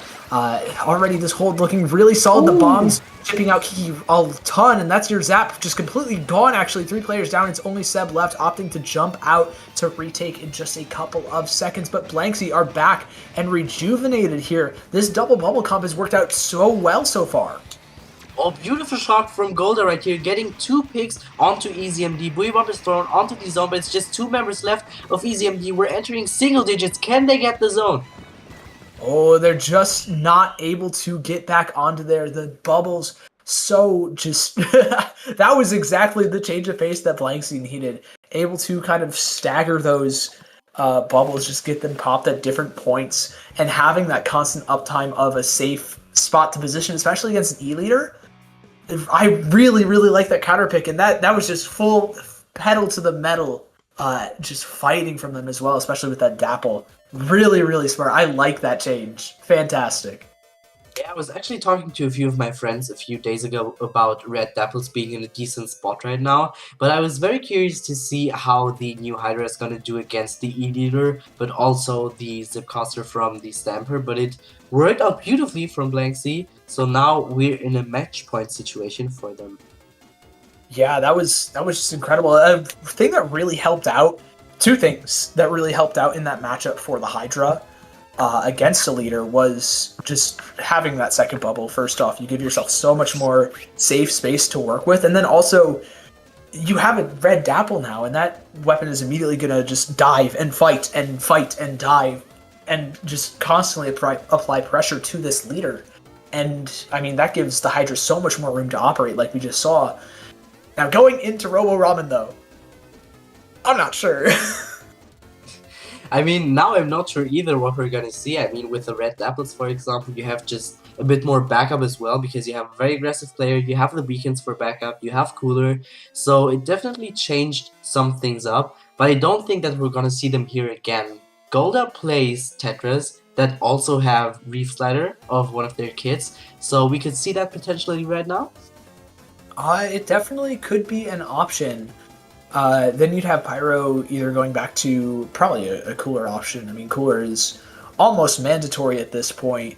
Everybody wants to run it. Everybody is comfortable with running it. And we've been running it for 2 years. So but the issue with that is Pyro mostly plays heavy edit Splatling. Maybe we see a switch to Pencil here just a little bit. There's that custom leader you were talking about, though, just a little bit earlier. And there's the heavy edit.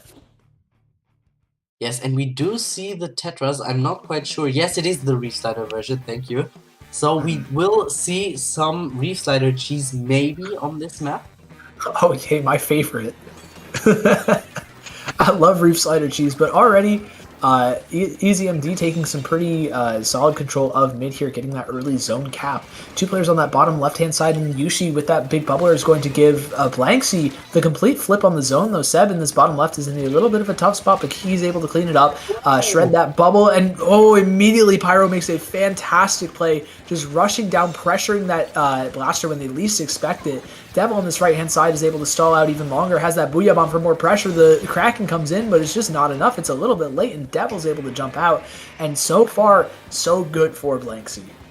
Yes, Bladder barely able to jump out here, but it's just Yushi life on the side from Blanksy.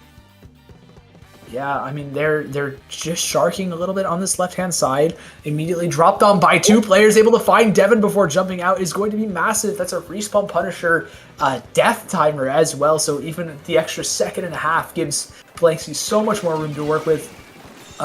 Golde did end up going down there. Silver finds 2 people in the zone, almost looking for that third. Golde is able to clean it up, but so is Kiki. And, I mean, that's just giving EasyMD the entire zone back. With 4 players standing strong, and yet another pick to go along with it. I was about to say, Yushi has a great opportunity here to take more space with his bubble, but very nicely done from Silver, getting 2 picks within the bubble, Key clearing out the third, and now taking the elbow and probably the lead as well. Yep, but here's that Reef Slider siege you were just talking about, not able to fully cap the zone, but gives a pretty solid shot at recapping for the rest of the team. But with Devin, that leader just staring you down from the highest point on the map, you have to just be constantly aware, and nobody is ready for that shot to ring out, especially Yushi. And that just gives EasyMD full control back of this zone, and they're already down to 30 points here, Manolo. Yeah, Devin not positioning himself onto their snipe area. Beautiful pick with the Kraken right here, because he can position himself very good right there just to apply more pressure onto the enemy team. But Blanks were able to cap the zone to apply some penalty points. Yeah, that zone cap is going to be pretty big. Again, another just attempt at a retake is always going to help out. Golde ends up going down though. Seb on this left-hand side just dances around. So does Yushi. And with those bombs rolled again, just neutralizing that zone, getting that paint up for the rest of the team. The big bubbler for some safety for Pyro here. And now we see EasyMD in a little bit of a tougher spot. Kiki's able to find Devil, but not much more after that. Silver is there for the drop onto Golde with the Zipcaster and Seb coming from this left-hand side. This zone cap might not be very long-lived. Yes, all the penalty points are gone for Blanksy, but EasyMD are able to keep the zone. S-Blast fighting here on the left side, almost has his Booyah Bomb ready as well, but it's going in pretty aggressively here. Yeah, I mean the S Blast immediately diving did push a lot of people back. I do like the play just to make the space. You're cooler anyway, so if you end up dropping there, I mean you're back really fast, and there we go. A lot of space again created for EasyMD by Seb here. Also shredding that Booyah Bomb, just making it so that Devil has to back off a little bit. Not going to be enough though, as Devin opts to pop that crack and finds a pick, but Yushi's able to paint the zone in the meantime. And same thing with Pyro here. This edit puts in work. And with Kiki on this bottom right, almost finds that pick on the Devil, but Devil's able to play that range back out just in time, and Blanksy have no penalty left here. Yes, Blanksy are playing so much pressure right now. Tetris are taken out. Booyah Bomb has been thrown onto the elbow, but they have to go a little bit back. Two people fighting in the zone right here, not able to get the zone back for Blanksy right now though. Yep. I mean, they did take a ton of space though, and with Devil finding that extra pick onto Devin, it's just Silver left on the bottom right, and Goldie's able to clean that up. Barely any penalty points left, and Yushi with that big bubbler is holding all of elbow here for Blanksy. They have a serious shot at taking lead by just about 30 points, and with a Reef Slider and a Booyah Bomb at the ready, there is a serious shot here. There's one of them pops immediately, finds a little bit of chip damage, but doesn't find any picks. Gives the space, but Kiki is right there to paint. Yushi's going to need to find that pick. If not Yushi, then who else will it be? The Zip Catcher is able to find another. The team is able to keep that zone cap, but Devil's fighting for as the rest is as the rest of Lanksy are just trying to paint. There's the lead swapped with some great bombs, a big bubbler for your troubles, and Blanksy have a full wipeout and a KO to send them to winners finals. Very nicely done here from Blanksy. I was about to say they have 3 specials ready. They can hold the zone. They have the paint within their comp to hold it down, and they did, securing them their spot into the next round. That was what a hold from Lanksy. I was not expecting them to hold that in the least bit once they went like down to 2 players, but I mean they did the thing. They won it, and just great spatial awareness from both Devil and Yushi on that last hold. I just want to really quickly highlight that Yushi able to keep that area, just the entire zone painted, avoiding Devin in the Kraken and the leader, all of that, while Devil is just trying to be as annoying as possible to their other 3 players and just try and draw attention for Yushi to keep that zone painted, and just did a beautiful job at the very end. That fight as well was just fantastic. Silver did give a little bit of a scare, but the rest of the team is able to clean that up, and Blanksy with a massive upset win. Yes, definitely very, very exciting set. And I'm pretty sure we're gonna see a few more of those after a short break.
Well, well, well. What do we have here? We have the two teams that we just saw win both of their last sets on stream in winners finals. I'm Sig Dakari. Joining me is Manoli. We've got Envy, we've got Blanks, and we've got Hagglefish Market. And Manoli, I'm loving this comp from Blanks again. Yes, we're gonna see this comp once again on this map combination coming out here from Blank C, running the new Hydra splitting, but also the red Dapples.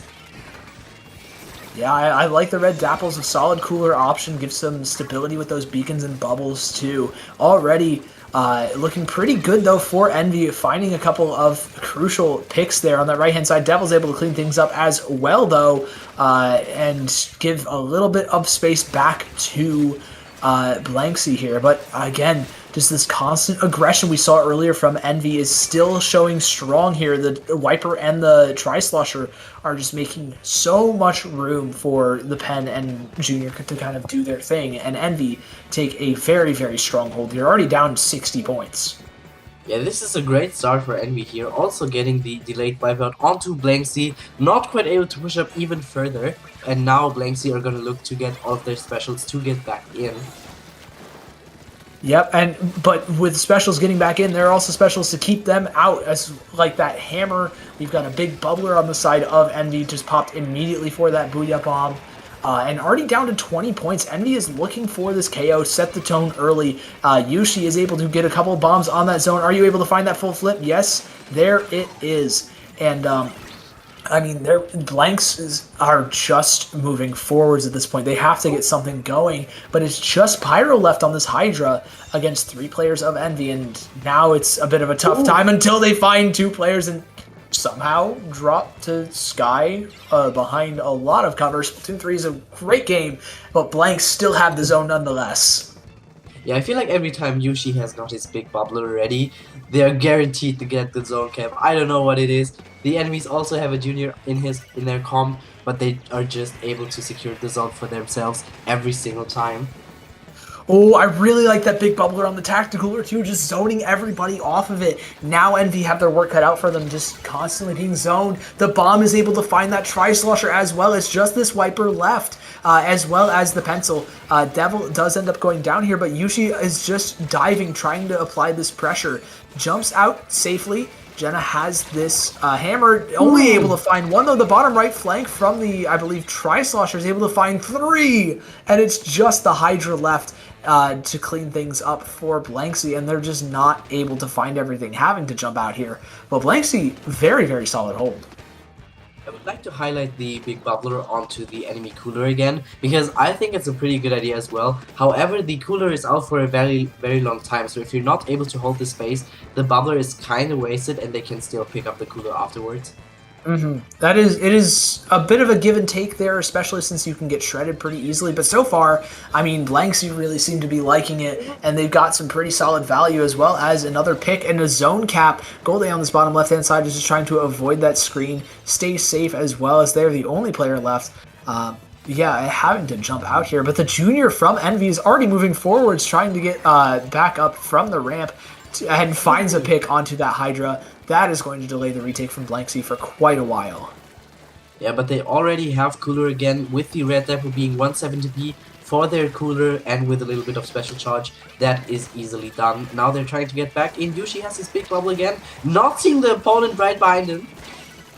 Oh, there we go. There's the cap for Blanksy. Again, like you just said, I don't know what it is with Yushi, but immediately just constantly capping these zones. Is it just like the bubble providing cover and then bombs and just junior paint? I mean, it's impressive stuff here, and it's kept Blanksy in this game so far so well, but with a flank on the left side from this Wiper, things are about to get a whole lot more difficult, especially as Golde ends up going down here, as well as the hammer throw finding Devil. It's just 2 players against 4. For Blanksy here, and the jumps may be coming in, but they are in a ton of deep water, and with Sky pushing forwards as well as the rest of Envy, it is incredibly difficult, and there's not many routes back in here. I was about to say the flank from Jenna could be very huge in combination with the Stamper. Bladder still on the right side here, trying to get a pick, but gets taken out as well, so it's just the Hydra left on the side for Blanksy. Yep, and that Hydra is just pressured by everything, whether it's the pen, the bombs, the try, the junior, whatever it is. She's not really able to move on that top left. And the Oh bombs no! are just being tossed forwards by Envy just to clean up this game. Envy really set that pace early with that super aggressive, fight-heavy Game 1 comp. They definitely did, but it was a very strong performance from both teams, constantly getting in again, getting the zone cap, and pushing into the enemy base here. There was really good opportunity or opportunism for Envy there. I liked how they constantly were punishing Blanksy for not really like being prepared to take control of those flank angles. That is something that is vital to do on this map. And I mean, you just create so many more and so much more cover for yourself in the face of a Hydra with that splatter color screen. The try pick was also just very, very well executed here. Yes, I also feel like Bladder tended to fight a lot close up because obviously Stamper can be a melee weapon, but I think just working with the range gives you a lot of advantages in combination with your teammates. It really does with all that range, and then screen just cuts it down immediately. Speaking of another very solid Tri-Slosher map, we're going over to Umami Ruins. I kind of like this one. You're able to contest so much of top mid, and so much from top mid too, and the screen just further adds to that. Yeah, I used to not like Umami zones as much, but over the course of Splatoon 3, I kind of started liking it just because you have so many variety of things that you can do on this map with different weapons. Yeah, it really gives like a lot of leeway to a ton of different styles of play. You can play kind of a super slow, controlled game if you want to run like a I don't know, like a mini plus pen, or like an edit plus pen, or something like that. Or you could do exactly what Envy are doing right now and running the Wiper Junior Tri-Slosher sort of thing. And I just find that really cool. And it being a double zones map, it's a good change of pace as well. And it's so far is leaning towards the favor of Blanksy as Yushi finds another massive big bubbler. These have been some of the highest value big bubblers I have ever seen in one of these Triton-Cups or paddling pools. Yushi is just so good at it. And Blanksy are still taking names here. Envy do get the zone cap though. And I mean, we're just fighting a little bit, waiting for something to happen in neutral. The hammer comes through, finds two, and same thing with Sky. Also finding that one is going to be a big boost for Envy. Yeah, Envy are running a very aggressive comp, so you definitely have to keep an eye out, especially for the Tri-Slosher, because if you don't know where he is, he can just charge and get 2 or 3 picks within a few sloshes. The Tetris also coming out once again, that just got taken out. But reslider cheese is not possible on this map because obviously you have the double zones right here. You could, in theory, kind of do some offshoot of double zones cheese, but it's incredibly difficult. And I mean, that is a nice change of pace considering how many smaller single zone maps there are.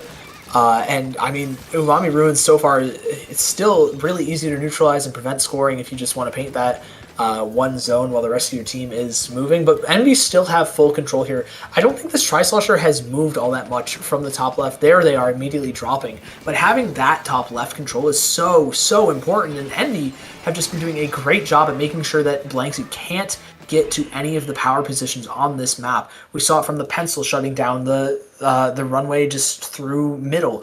We saw the Tri-Slosher sitting top left. It's just domination from Envy. Yes, and that's gonna be game 2 already, making this a match point situation for Envy. I'm curious if you're gonna see any changes on its Inkblot. Yes, it's Inkblot zones from Blanksy here. If we're gonna see the Tetris again with the Reef Slider, because as you said, here in double zones, for example, it's very difficult to pull off the zones cheats. It has to be very coordinated, and it has to be that on Inkblot zones as well. Yeah, it is tough to do. This map is just absolutely massive for the zone is. And it's got some pretty interesting kind of spots you can play, just no matter what your weapons are. I really like how sort of the evolution of how we play around that uninkable rail, Yes. ramp, same thing. They're on the same part of the map, but you know what I'm talking about. There's no rail on this map, is there? No. No, there isn't. That's only on Tower and Clams. That'd be really funny if there was, though. But the evolution Yeah. of how that uninkable area and the elbow kind of has played is really really cool, and I'm curious to see how the Tetra specifically of Golday plays it if they do end up playing Tetra here, because we've seen them play like 3 dualies. Yeah, I really like those uninkable areas as well. I'm kind of sad, to be honest, that they took it away on Undertow, because your push had to be a bit more coordinated in order to get the points when you went over them. That is fair. It's a little bit odd. This zone is also just incredibly hard to neutralize and cap, Yeah. which is like another sort of thing you have to be aware of on this map. So you can think that you've stopped the other team from scoring just by existing in mid. Like, say, for example, Makomar is a map I think of where you can do that. But no, you have to like actively like take a lot of control for them to like neutralize the zone. And even then, they have a pencil. Like they can paint like a good third of the zone in like half a second. It is incredibly difficult to just force your way onto that zone and prevent scoring without first finding a bunch of picks. I'm curious to see how both teams will kind of resolve that, especially since they don't have a lot of long-range poke options or consistent, I guess, like consistent painting specials like Tri-Strikes. They have a Booyah Bomb on one side, but that's really about it. The bubbles will definitely be useful there. Yes, jumping into game 3, we see the very aggressive opening from the Stamper here on the right side, but two people of Blanksy already get taken out. Yeah, 2 Blanksy players end up going down, but they do get a lot of map control here thanks to Yushi. The zone flips in favor of Envy, though, and they're going to start scoring here pretty early. Devil is just moving on that right-hand side. Is that Yushi or Golday? That was Golday in the top left for quite a while, applying some pressure, giving that zone a chance to be neutralized by Blanksy, but not fully flipped here.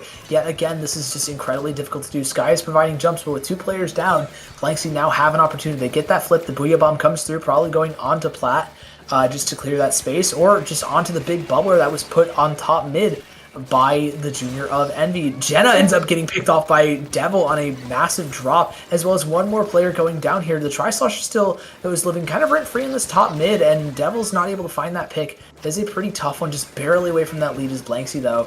They are not going to be able to find it just yet. Yeah, the weapons from Blanksy don't have the best fight opportunities against the Tri-Slosher, especially if they don't know where he is, of course, but they should constantly call him out just to be able to have a proper fight against him, to take him out, because it feels like he has been the main threat for them throughout this set. It has been just very, very difficult to kind of deal with all of that for for Blanksy, and I mean, they still are struggling. Yushi tries going for a dive there on the Plat, not able to kind of get anything. The junior from Envy is able to kind of get moving and shut that down. The Reef Slider comes through, is able to find the jump though, out just in time, but Golday's still able to shut that thing down. And now Blanksy have a very, very solid control of the zone. The pen ends up dropping here, and I mean, it's just jumps and the Tri-Slosher kind of left in that Plat. This is a tough retake angle for Blanksy. Yeah, but even after 2.5 minutes, both teams didn't score that many points yet. As you said, the zone is pretty big, so it's difficult to cap, but you can try to neutralize it and hold it there for a second. 2 members down of Team Envy already, so Blanksy can push even further.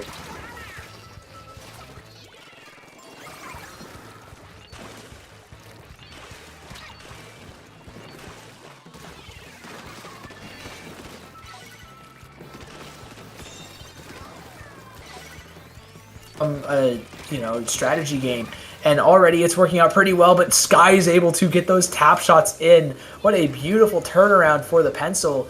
And now Envy have a lot of space to work with. 2 players down, almost a third. Yushi's not really able to move much with the Tri-Slosher kind of just in that same vicinity. And now Envy are back to their scoring. Yes, no more penalty points left for Envy. They're making their way onto the enemy plat, pushing even further ahead, making it very difficult for Blanksy to get back in. They have 3 specials ready that they could use to get back in.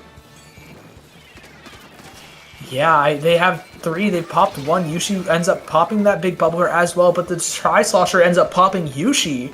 And Golday's going to have to jump out here. That's a lead switch over to Envy, I would imagine here. And with all the players kind of stuck, funneled in, corralled into this Wiper and Junior that go and get picked off, Envy are on the verge of locking themselves in for grand finals, and that hammer is going to shut things down and clean things up for them. We will see them in a little bit in those grands. Even though Envy was able to make it a 3-0, it didn't feel like it. The matches were pretty close, and I felt like that Blanksy was able to put up a fight against them, but were not quite able to make it in this set.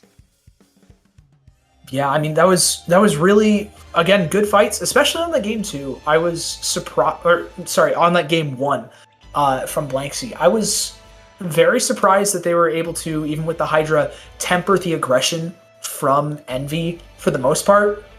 Up until the very end, it looked pretty solid for them, but Envy were able to clean things up. The opportunity that they found just with the Wiper and the Junior and the Tri, I like that kind of weapon trio, just to kind of fight people and just be nuisances, be annoying, try and just frustrate people with your fights, and it's worked out so well for Envy here.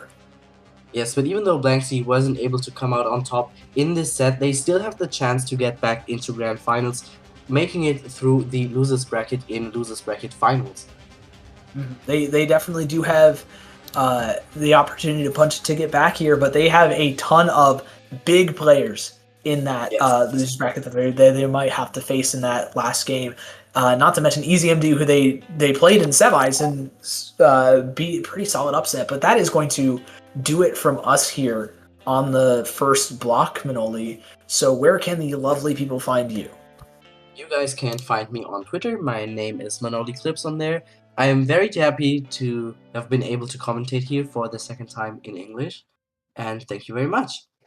Yeah, it's great having you. Always good to have more people trying to commentate. You can find me just about anywhere where the Splatoon community is, at Sigdakari, like you see at the bottom of your screen right there. It has been a pleasure commentating. We're going to hand you off to some fantastic casters in both Pat and Sasu after this short break. See you.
The back and forth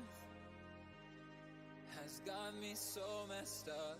Don't ignore the signs. We've had enough of the whole damn thing that we got going. You hold the strings without me knowing. Why do I have to suffer through the thinking? Why do I have the feeling that we're sinking? I need to find a way. Find a way. Find a way. Find a way out. Find a way. Find a way out.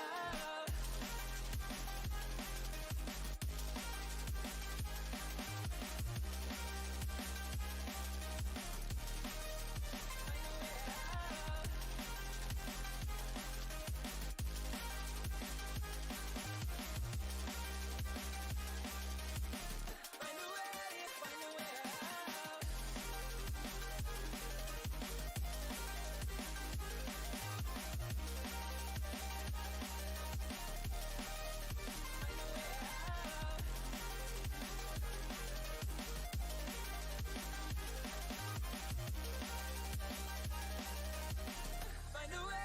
Find a way out. What's all this for? It's got me turned around, but I can't ignore the feelings that I found in this whole damn thing that we got going. You hold the strings without me knowing. Why do I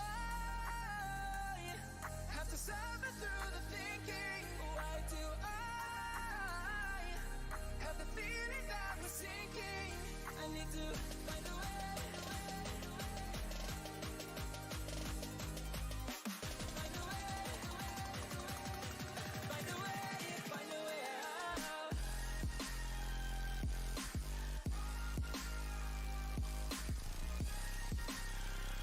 way out. Find a way out. Find a way out.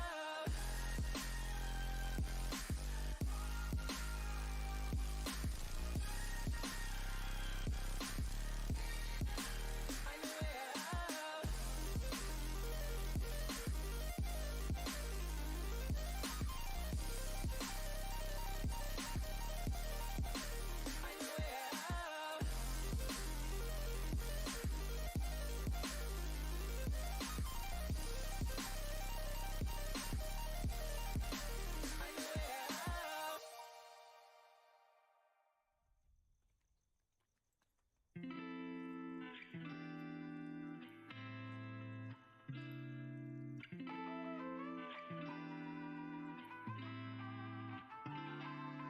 Break down, we're alive, are we running circles, running around?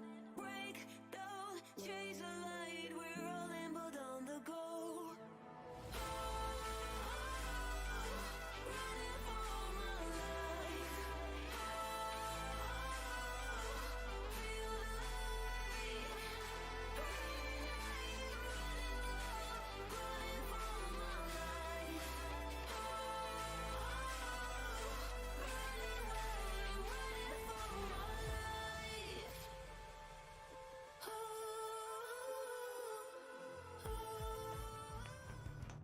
Hello and welcome back to paddling pool Triton-Cup. Wow, what a start! Kind of tripped up at the start right there. I'm Saucy here with Pat, and we're getting right into it. Sanagi versus No More Oysters. I had the frowny face in my voice there. Pat. Yeah, we are going in, and without further ado, let's get right in the game. They're playing already. I can see No More Oysters trying to take control of the zone. On the other side, Sanagi doing the exact same. And it's one player down. We're still in that first neutral fight that is so important on these maps. Oh, the Booyah Bomb to dodge the Crab Tank. That's going to work very well for the Oysters. Right now, they're going to take control of mid and take the first points on the zone. We had a bit of a paint the zone moment there, as you saw. A lot of neutral, despite a lot of the members of Sanag not Sanagi, no more Oysters trying to push up to that choke, see if they can get them in their own spawn. But right now, I think no more Oysters is being very wise about their positioning, but maybe not wise enough. You see 2 of the members go down. I think someone just absolutely ate a hammer on that left side there. So finally, Sanagi in this position to get more. Wow, perhaps everyone is just going down. This is an absolute bloodbath here. Yeah, we were on a 2v2 at some point, but right now everybody has jumped back in.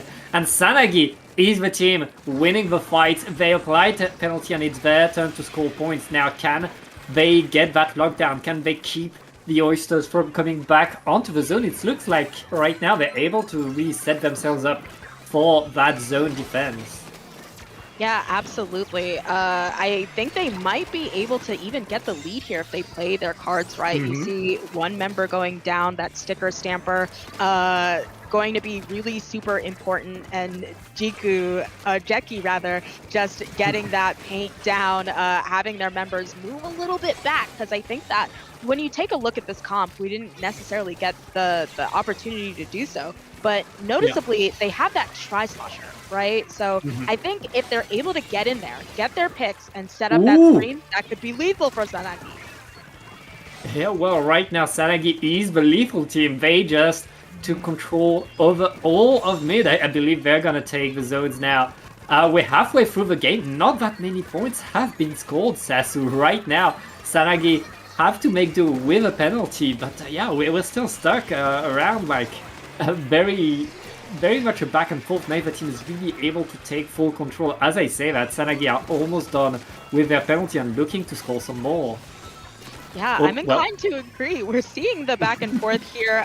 You mentioned that they're going to score more, but no more Oysters saying absolutely not. You see a double here from Samage. We were talking before about the lethality of that tri-slosher, and I think that's 3 total people going down. So finally, no more Oysters, I think, to be the first team to really push up into this court area and apply the pressure, meaning likely going to get the lead here, and we'll see if they're able to get the full knockout.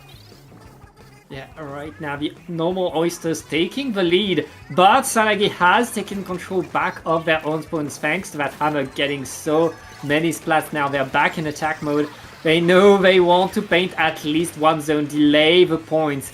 And with 2 players down and Jason stuck into the side and cornered, that's going to be Sanagi getting back onto the zone with a delayed wipe. I mean, they have points to score if they want to get back in this game, but with more than a minute, they have the time to do so. Yeah, and I think they have going for them. You see Bomb holding on to that Booyah Bomb to send that out, just kind of keeping that ever-going threat for all that time. But Kenshin about to have those whales online. And I think, in general, just a lot of specials coming out of No More Oysters, not quite able to cap that zone yet, but that, I think, Insta-Scream leaving all of that ink in its wake. Gonna do something to neutralize that zone, but ultimately with all of those members going down, delayed wipe. Sanagi have it made in the shade here.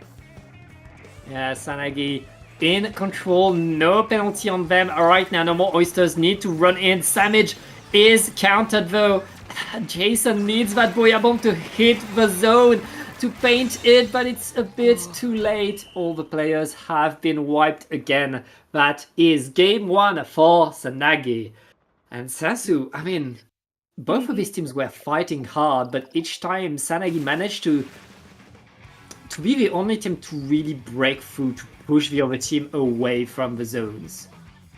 Yeah, I was thinking that the back and forth can kind of be credited to the fact that both of these teams were kind of staying in mid, not trying to overextend. And I think in letting the other team come to them, they would just get mowed down, or 2 of their members would go down. They're shorthanded, and then that's just kind of it. You see here, Samage getting one of those instances, so to speak. And No More Oysters was in that great position to push them back, and yet, I don't know, they lost it, and from there it seemed like they weren't able to get it back.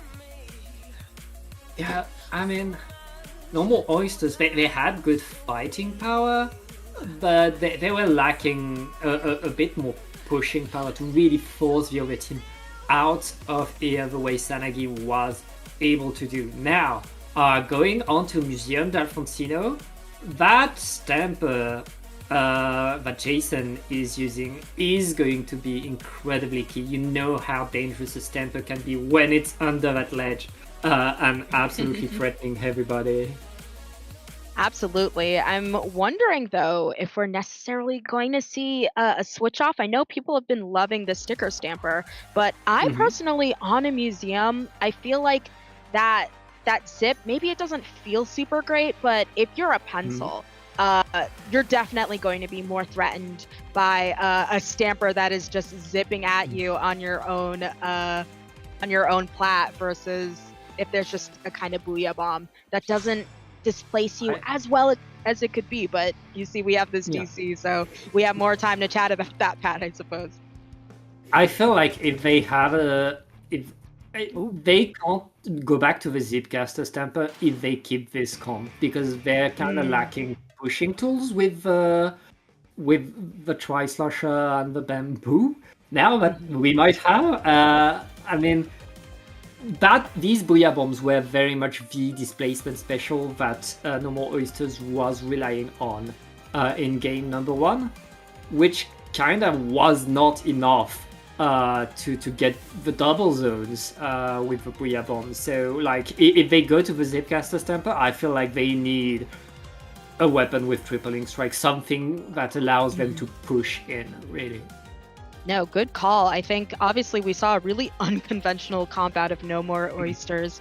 Everyone seeming to just kind of go what they want to go. Yet obviously there's some level of synergy to what they're running, because we did see a lot of standstill between Sanagi, which I think is running a more conventional comp comparatively. But, you know, between that Bamboo, they have a Tri-Slosher, Zap, and the Stamper, they don't have that much range. So I think I'm inclined to agree. The retake would just be maybe a little bit abysmal if they didn't have that Booyah Bomb. Yeah, I feel like Sanagi is able to push harder than No More Oysters in what we saw in game number 1. And if they lose that Booyah Bomb, they can't do so without. But everybody is back in the game. Let's get on to game number 2 and see what adjustments are being made right now. So here comes the Slusher. So now they have Tri-Strikes and Booyah Bomb. That's going to allow them to do a lot. But I have to note, despite the fact that they listened and they said, hey, we've got the Tri-Strikes, they said, but, you know, the zip, no zip. We're still going to go with the Booyah Bomb. But so far, you see that Sanagi has a lot of paint down. There's a little bit of a struggle here. Kenshin, no doubt, on this leader, I think, does go down. And that is 3 members down for No More Oysters. So IPS, the only person left, going to go down, punished for overextending. And right now, Sanagi looking to see if they can get a getaway here on game 2. Yeah, right now Sanagi very much in position. This is where the strikes and Booyah Bomb are going to be important for No More Oysters. They need to coordinate them, but they already lost their Stamper as all of Sanagi are getting on that platform, being so dangerous. The Tacticular was deployed by the Oysters. Here comes the strikes. The Eliter is in position with the Whale. This is No More Oysters' opportunity to get the zone, and they're able to set themselves a beautiful retake by No More Oysters. Now, can they push in? Can they push Sanagi the way Sanagi pushed them?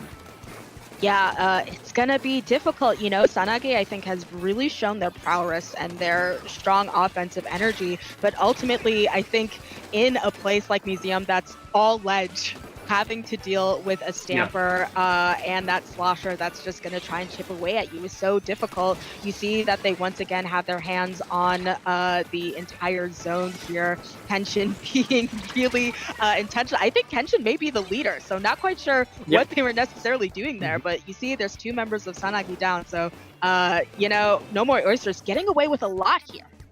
Yeah, and making more and more points. Sanagi, I don't think they'll have time to deny the lead right there. No More Oysters getting back in this game now that they have a lot of paint around the zone. They're in a good position. Here comes the hammer. The hammer is instantly destroyed. That's, I mean, normal oysters are holding only 10 ticks left onto the zone. Can Sanagi paint? Right now, Sanagi using all that they have, all of their specials, simply to paint the zone, and it's not enough, Sasu! We're still fighting for the zone, and the oysters...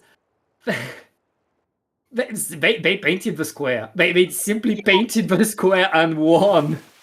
That was the win con, which is crazy because I believe it's Sanagi who had the pencil on their team. So essentially, they had a leader that, it's like bringing a knife to a gunfight with the leader trying to paint up against that pencil. But you're seeing here on the replay, ultimately, just all that painting power was enough, having, I think, that shooter and what they were running. But yeah, we are now at a 1-1, leading us into match point on Urchin. Yeah, and what was incredible was that Saragi, they used all of their specials to try to retake that zone.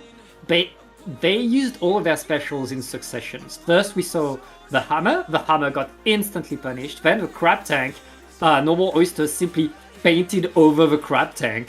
And then there was a Booyah Bomb, and normal oysters was already in painting positions. And like, if the Booyah Bomb is sent at the same time as the crab, Sanagi gets the zone there, and Sanagi gets back into the game. But normal oysters, lucky to only have to simply hold, stay close to the zone and paint, and that worked for them. Beautiful game, beautiful comeback. And now we're going to final game, Sasu. Yeah, this is going to be interesting. I think No More Oysters clearly not afraid to change up their comp. They went from Bamboo, the shortest range charger, to Leader on Museum.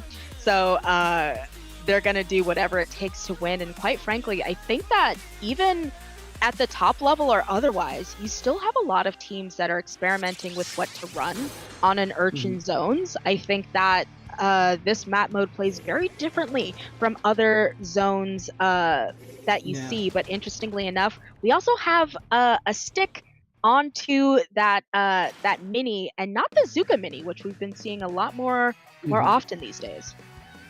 Yeah, it's still the hammer mini. That can work. And pay attention to Jiki with the carbon roller. This is such a good map for the carbon, with the hills that you have around the zone.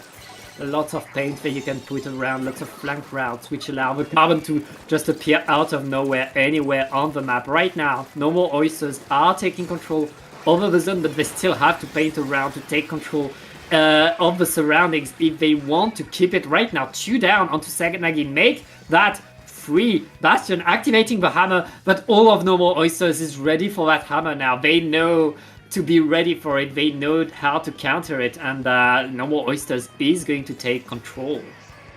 Honestly, looking at No More Oysters comp, honestly, not surprised to see all of this death and destruction coming out of them. You see that is 3 members total down, and I think a straggler IPS still in that zone just to watch it. Well done, so that Bastion isn't able to paint over that. But in general, when you think about it, I think this screen, right, may be the linchpin sort of in their comp, because things are just so cramped here that having a screen move forward is going to be absolutely terrible. Despite that Zuka coming out, we're going to see them set. They finally got it, Pat.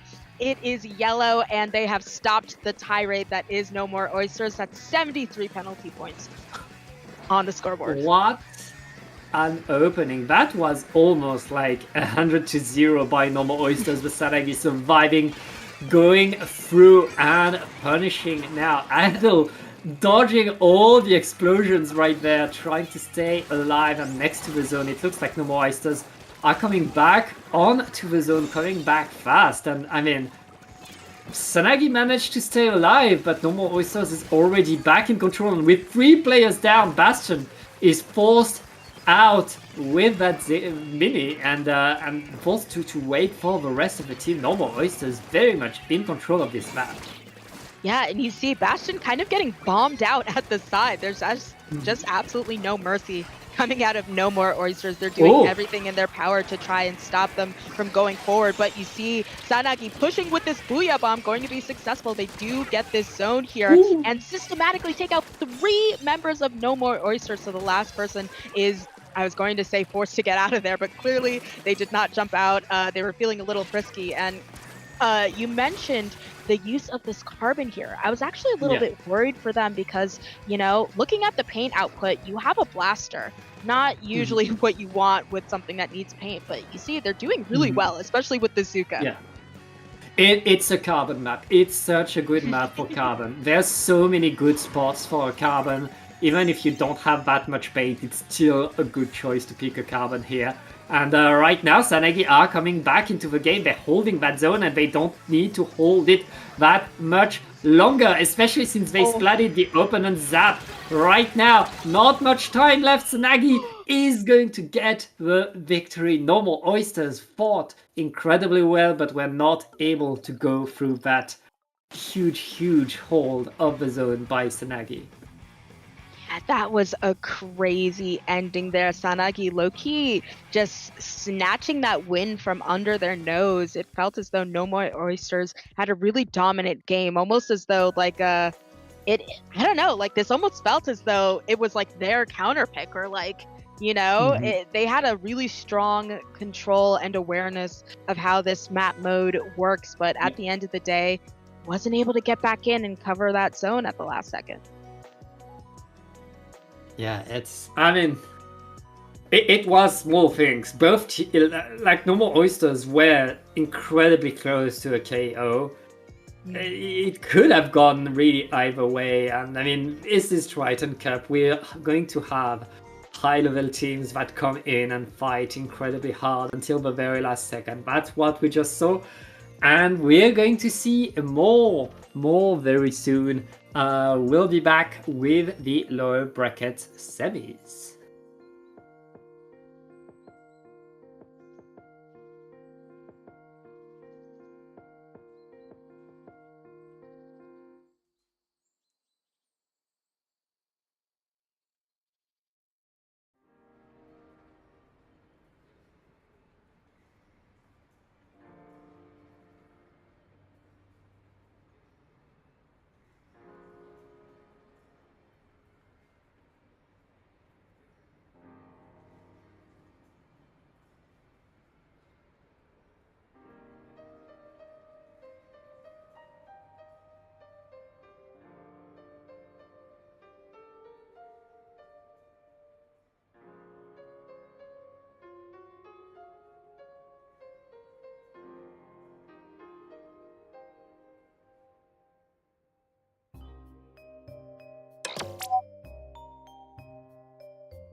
never felt like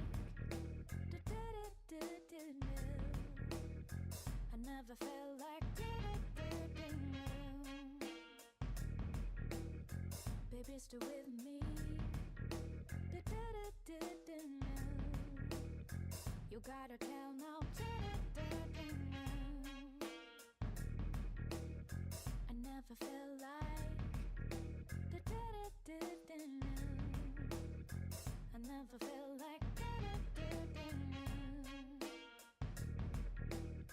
baby, stay with me. You gotta tell now.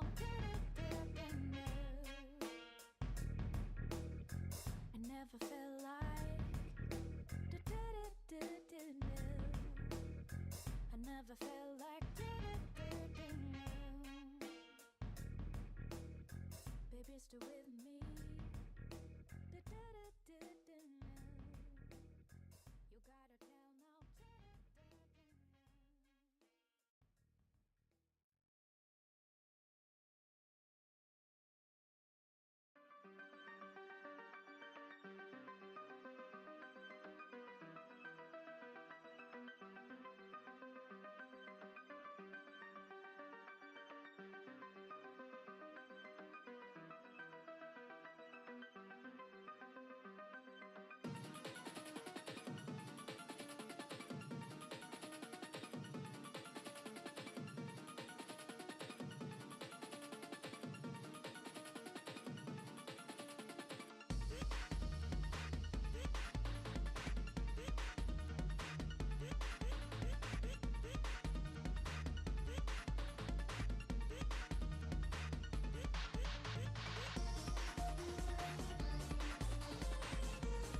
And welcome back to Triton-Cup 111. We are now in the lower bracket semis. It's going to be, again, Sanagi, this time going against our seed number 1 of the tournament, EZMD.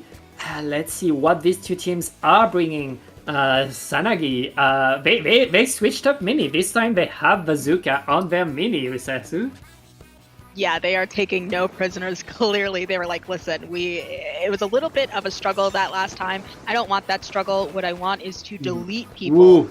from far away. And you see deletion complete. 2 members already down on Easy MD, but they're paying them back in toll. 2 members down on Sanagi. So right now, a bit of a power struggle. But so far, Easy MD, hands on both zones. Yeah, and right now, EasyMD trying to hold right here. Devin 4K with that Elite is standing guard, but 2 players down on EasyMD means Sanagi are still next to the zone, still trying to find a way in. How is EasyMD keeping control of the zone despite losing players? The zones are still green, and EasyMD is still scoring. Yeah, honestly, good question there, Pat, because I'm not quite sure. I'm trying to see if I can diagnose why it is that despite going like 2 down, despite several members going down, they just have this iron grip. Perhaps it's this watchful eye from Devin, making sure to just threaten everybody who's coming in. But as you can see, that was a 100-0 run that we saw from Easy MD, our first seeds, and it's not for no reason. They lost players, they lost fights, but they didn't move back. They just realized, oh yeah, you can simply stay where you are, and the opponent can't move forward as long as you have a cracked Elite on the back of the team, always standing guard and making sure nobody can peek. Incredible composure by EasyMD. Honestly, like, any other team would have moved back at some point, would have been like, oh yeah, we're losing players, we need to respect our opponent and let them take some ground. EasyMD, no fear, and it pays off. Yes, perhaps a radical disrespecting of your opponents. Contributing to their success there, because like you said, other teams, I certainly would have moved back and said, listen, let me concede that space to them, make sure that, we're not staggering with our teammates. But I think Devin, just being the ultimate anchor, really allowed some threat to go out there to Sanagi, keeping them from moving in so far. But we are going to Marlin Airport, what I like to call a cursed bowl, because everything's just kind of in that center and it slopes up. And I think that this might be a little bit more difficult for Devin to kind of find their footing. What do you think about that, Pat?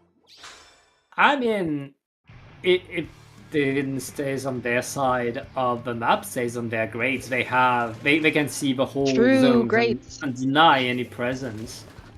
It's very much going to be a game of positions here, of who can take control now. We're going to see both teams try to push further, try to push ahead, put themselves ahead of the zone, and we'll see how that goes. Sanagi right now, they need to find a way forward. They need to really be able to push EasyMD out if they want control right there. And EasyMD, again, already setting themselves on the zone, but this time Sanagi is answering the call with 2 players down. It looks like it's Sanagi's turn to be in charge. Yeah, Pat, you're talking about how Sanagi has to worry about how they're going to get in here. And I think part of that, part of trying to do that is switching off of the Zuka and back onto the hammer, as you can see from Bastion there. So I think they're hoping that they can just kind of hammer their way through as soon as they're up on that propeller. But so far, that Booyah Bomb comes out, it displaces Devin, forcing them to back up there. And so far, just a really strong hold, especially the 2 members down on EasyMD. Sanagi doing really well here. Yeah, incredible answer by Sanagi right now. Just 30 ticks left on the zone. EasyMD pushing with all they have. That Booyah Bomb will be enough to give them the cap, but all of Sanagi is still ready to fight around the zone. That crab tank by Edel is going to hold a bit longer. We're in a 2 versus 2 right now. The splats are coming in. Everybody's falling down. It was only the 2 backlines left standing at some point, but right now JK is forced out as EasyMD has taken control back. And now it's their turn to score points, and here goes the Eliter. I guess that Eliter is happy to have this map.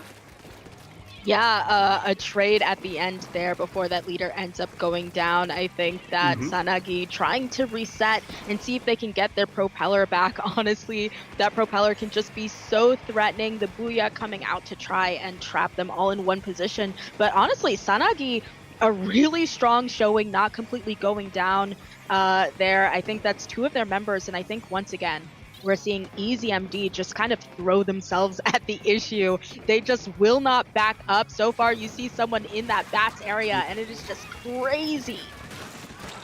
And we're very close to the end right now. That Crab needs to aim at the zone. It's too late. EasyMD. I mean, Sanagi was able to get a monster push at the start of this game, but it was not enough. Yeah, I think there was a critical juncture. Remember when we were talking about those two backlines where they're able to pick off people? Of course, Devin is one of the people left there, but I think the last person just went in there and harassed the members of Sanagi, such that when they finally went down, the rest of the members of EasyMD had already respawned in. So ultimately, once again, they win off of the strategy of just throwing themselves and being relentless towards Sanagi. Yeah, EasyMD really never stopping, always a threat, always moving forward, and they have the skill and the coordination to pull it off, to make it work. You might be wondering, Sasu, how did a team as good as EasyMD get put in the lower bracket? They are on seed number 1. Well, the answer is they got beaten by Blanks, and they're about to meet Blanks again in the lower bracket finals. That is exciting that they're going to try and get their lick back here. You know, that means that they already have some data in their back pocket as to what went wrong before. But when you're in the lower bracket, you know, when you're in losers, your back is against the wall, right? So everything is just turned up to 100 and they cannot afford to go down here. Yeah, right now, pressure is on both of these team. Blanks, a team that has been improving, a team that, I mean, just got another result beating EasyMD on the upper bracket. They want to do it over on the other side, EasyMD. They want their revenge. They want to show, there's a reason we're seeing number 1. They want to get to Grands, but there's only one spot. We'll take a short break and we'll be right back.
Hello and welcome back to Triton-Cup Triple Ones. That's 111. I'm Sasu here with Pat, and we are looking at the Lick Back, the part 2 of EZMD versus Blanks.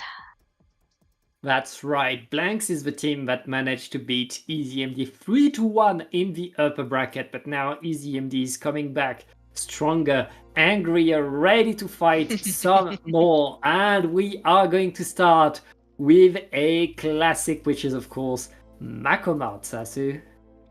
Yes, that's going to be very exciting. I'm always curious to see what people run here. I'm always poo-pooing on an edit here. I don't tend to like it, and I'm always saying, surely we see the AoE. But I think these days I'm seeing more teams just bypass the AoE. Perhaps they run a mini, so they don't have to worry about dropping the charge all that much because the charge is so fast. Or, I don't know. Not seeing as much AoE as I would like to on a map mode like this, but these teams, they do what works for them, and honestly, maybe I should just change my tune there. I think it's a map that allows lots of different compositions to work.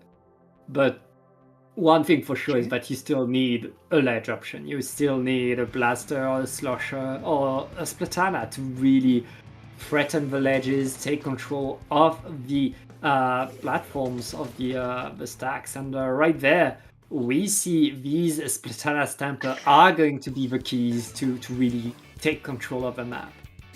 Yes, interestingly enough, we see on EZMD the Zip versus the Sticker Stamper on Blanks' side, as well as those Dapple Dualies. So get ready for those Reef Sliders, because ultimately I think the win condition is going to be making sure that Reef Slider stays down. But so far, EZMD right out the gate with a lot of aggression, already pushing them back, and the Kraken's out. That is a lot you have to deal with only 30 seconds into the game. Yeah, right there, EZMD taking full control of the map. There is so much pink, Sasu.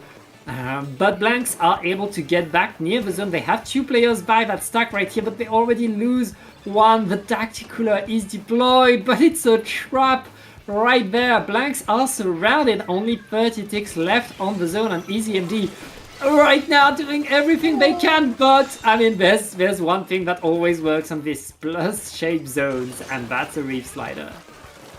Absolutely, but you see Devin 4K getting that really good pick, but gonna go down, doesn't get out of there fast enough. So this is the time for Blanks to finally cash in on that check they wrote earlier on with that Reef Slider and finally get some points on the board. So a reset from EZMD, but no doubt I think Blanks going to poise themselves to make it more difficult here, especially you have the Junior with that bubble online and the Booyah Bomb. So they're ready to take a lot of space and keep it. Kiki working really hard. Seb also getting in there.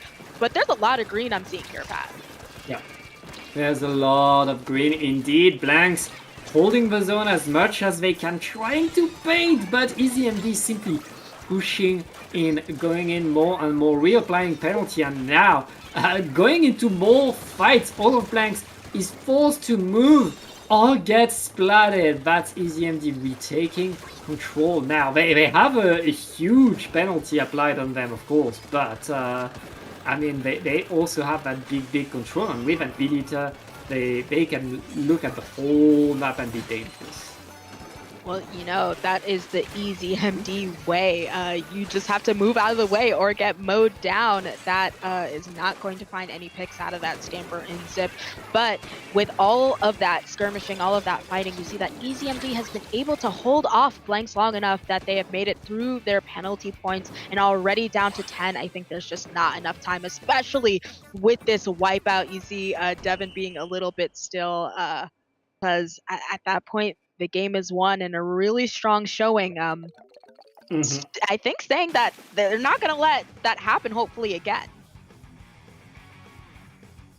I mean, it's EasyMD, and there's a big difference between beating a team like EasyMD and beating them twice. They learn when you beat them. They adapt, they get better and better. And right there, we saw EasyMD take control of this game. Blanks, I mean, they were able to get on the zone at some point. They were able to get control, but it took them so many resources.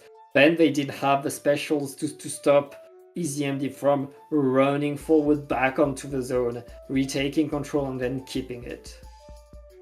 Yeah, and honestly, you know, they had those dapples. I was surprised. I think we saw maybe like 2 turnovers in terms of reef sliders. So perhaps a little bit of either underutilization or more than likely maybe EasyMD kind of gummed up their resources like you mentioned there. But curious to see if we will be seeing Tetras or once again those dapples, seeing as though I think this is another zone you can just reef slider over, and we do see it. So definitely going to be a fight and more targeting of those Tetras.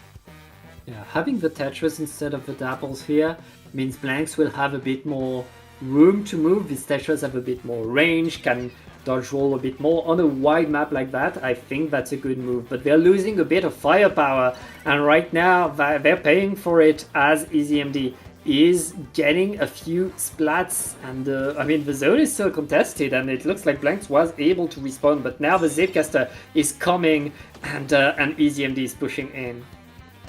Yeah, absolutely. But I think also of note is you have that heavy edit, which I think is going to be in a better position on a map like this than it possibly was on a map with more prominent stacks, I'd argue, in Mako Mart. But you see Yuji going down, and I think EasyMD once again in this state where they're just trying to run down their opponents. Devin trying to get this point blank pick, but their teammate going in there, and wow, oh my gosh, this is just an absolute tirade we are seeing out of this E-leader. Oof. And Blanks didn't manage to apply penalty there. They managed to reach the zone, to threaten the fight, but they didn't paint the zone, and right now they lost 3 players. EasyMD is so strong, not letting anything go from the Blanks side. Blanks, they're stuck in their spawn, they don't have the time, they need to go in. That bubbler needs to be deployed on the zone. It's going to be deployed. Will it be enough? Booyah Bomb is coming. We are tied, but can they bait? Yes! They're still alive. Couldn't have been more clutch in any sort of way. You see, they stopped them at 1, gave them the maximum penalty of 75 ticks on the board, but as you can see, they've essentially been wiped. And one of the things that was so difficult, almost, I don't want to say lucky to get that junior in there, but ShipShape has terrible retake. It can be so difficult, especially when you have Devin just watching you, ready to pick you off from wherever you're trying to walk in from. So already down to 30, and I think along with their Tetras, able to get that zone back. Really good showing here, and if they're able to give them a little bit of a taste of their own medicine and push up, we might see more points on the board here. Yeah, right now, Blanks were able to survive, were able to apply the penalty. That's what they needed to do, but they still need a push. They still need to win that fight, and right now it's EasyMD going in their spawn thanks to that Kraken. and maintaining so much pressure, not letting blanks establish anything. That Booyah Bomb is countered. That's 2 players down onto blanks. Blanks needs to find a way, get their specials and get in. Once again, they don't have the time anymore. No, they don't, and I think that is just going to be game that Booyah not coming out fast enough, and I think ultimately they had all the makings of being able to take that back. They had the re-slider, the Booyah Bomb, but just all of their resources were taken up trying to do this retake. So I think that as much as I said that heavy edit way better on this map mode, ultimately Splatlings as an entire class a little bit hard countered by the almighty leader.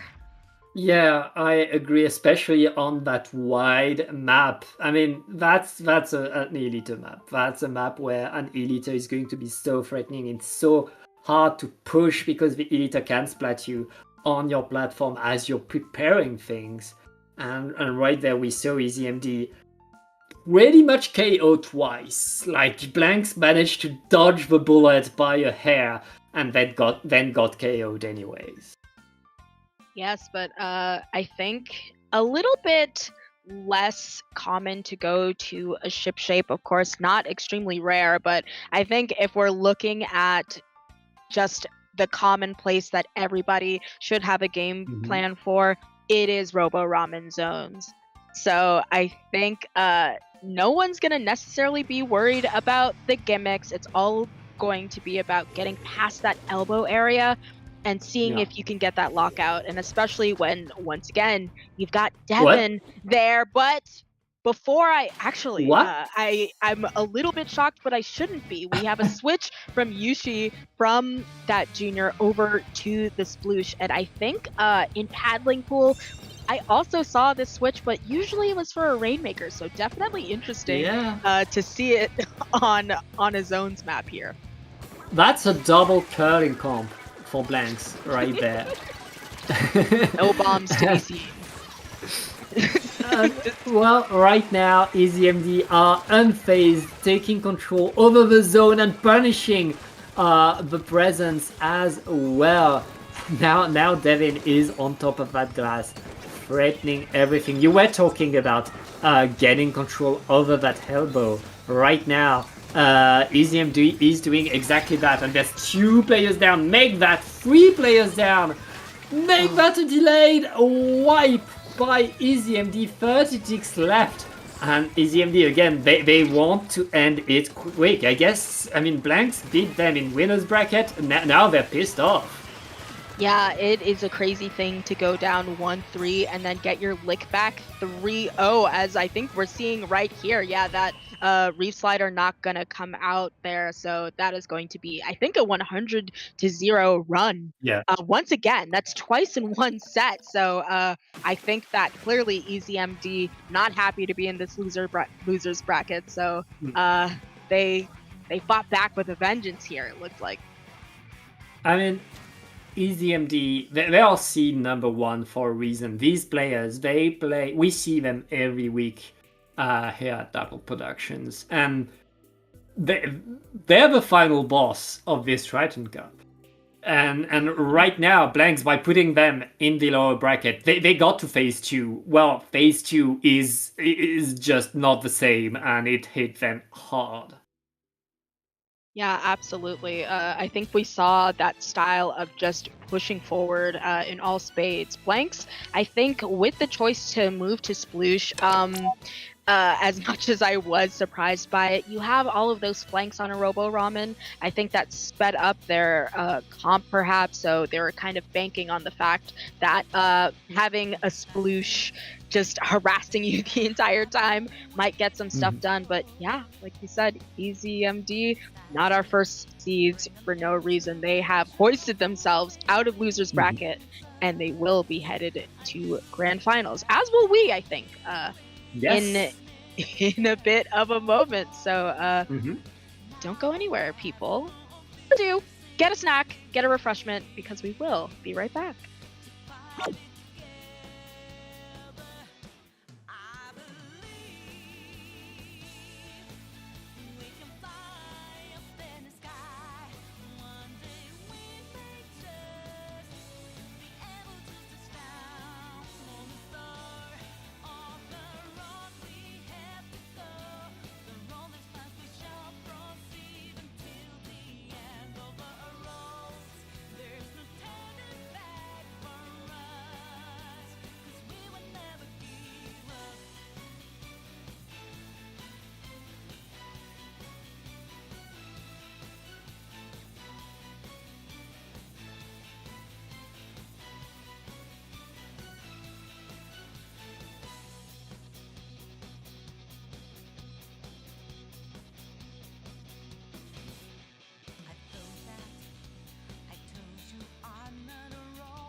And it's time for grand finals. Let's not wait. Let's get right into the game.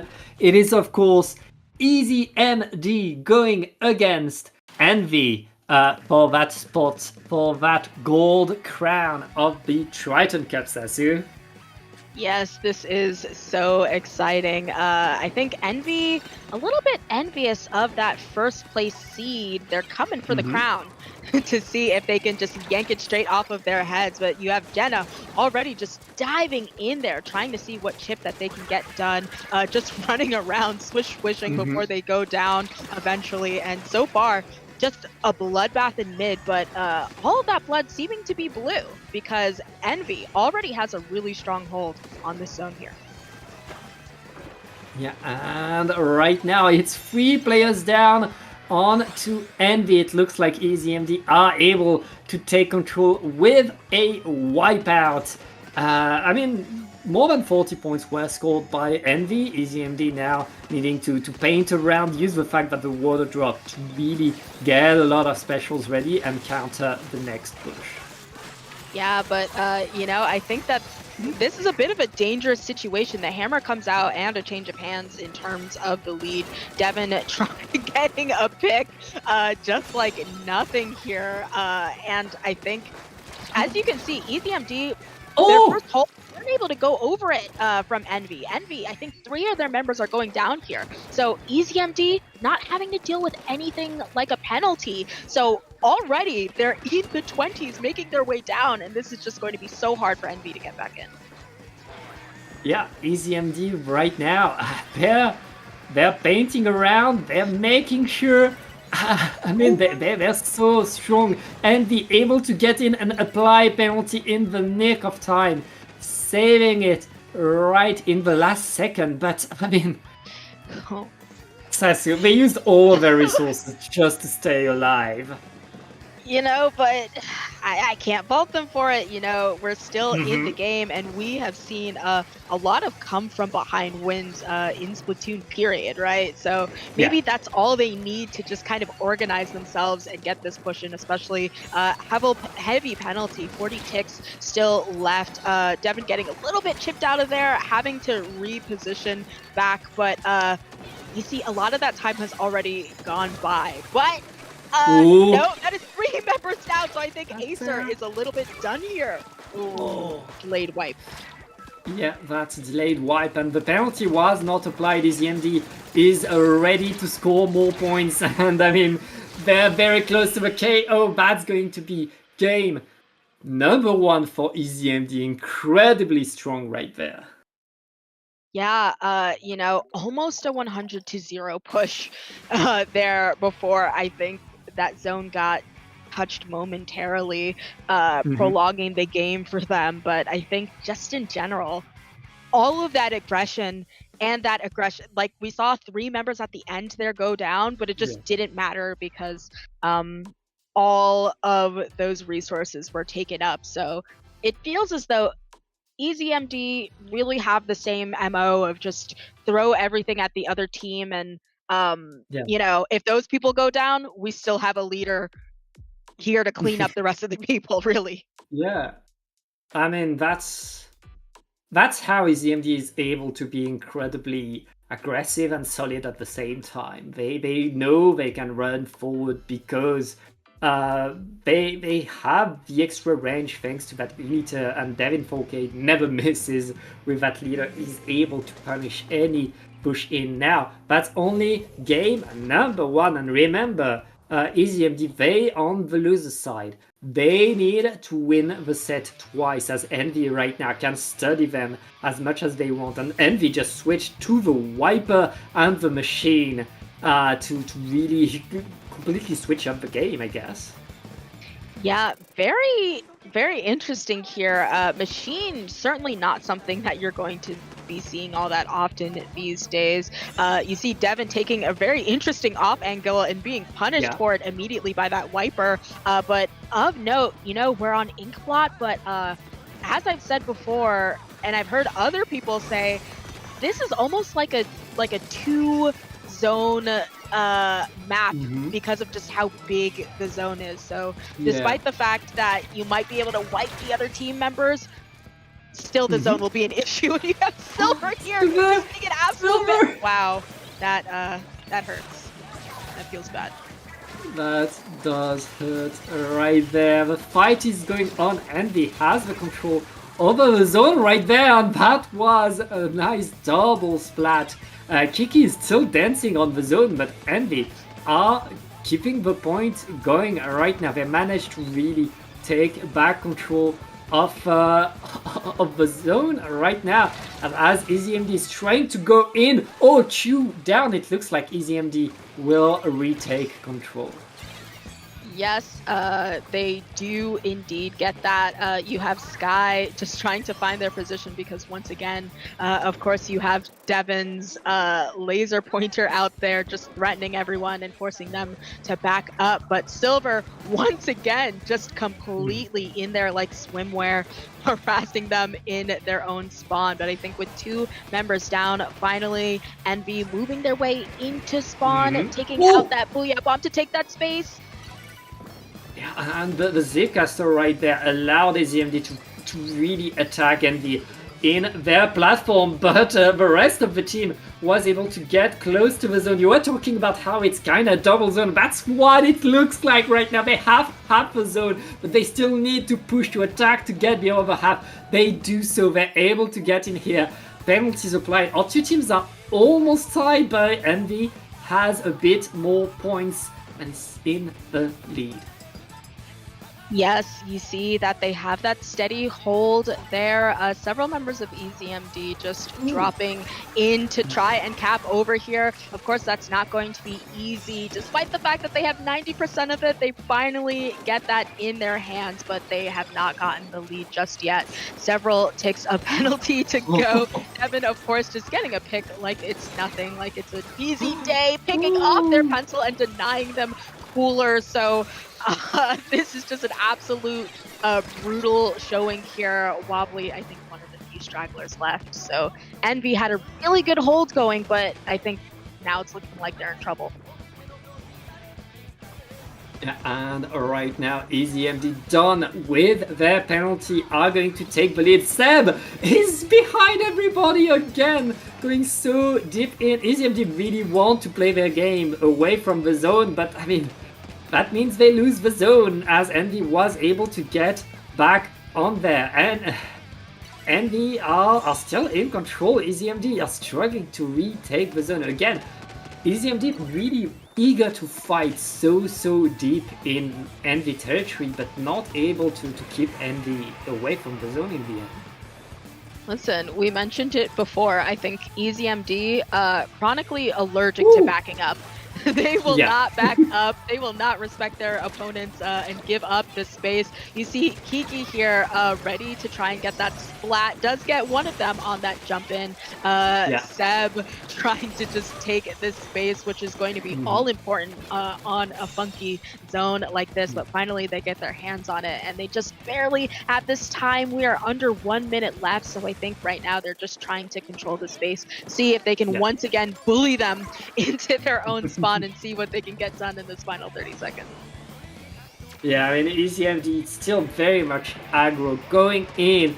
And now Envy needing to go forward, needed to get to the zone. They're able to paint some of it, but Kiki is still around with the zap, activating the cooler to just keep painting some more to stay in the fight. Can Envy get the zone? There isn't much time left, 10 seconds. They need to hold in overtime now if they want to get back in this game. It's going to be pretty rough. All of EZMD is there to fight them. Just a few more ticks. It looks like Envy is taking control over the zone. Can EZMD get back in there? Yes, EZMD. Oh, denying the overtime. That was a tough watch. I thought we were definitely going to get that OT, especially because sometimes getting even 2 picks, we saw 3 at the end there, not enough to just get the zone because of that huge center stack that makes it difficult to paint over. So ultimately, they did what they had to do, and much like a tidal wave, They just came in, got their picks, and painted over the zone in one fell swoop. Mhm. If you're only joining us right now, AZMD is now up 2-0 in this grand final. One more game and they would get the bracket reset. They would get to the final set. And I mean, at this point, if EZMD wins the next game, I don't envy right now, because like they don't know how to fight this EZMD team.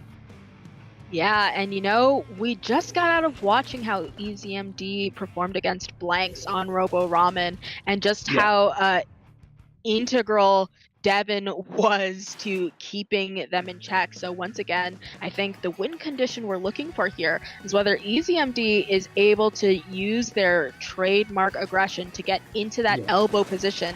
And once Devin is set up, very hard to displace them.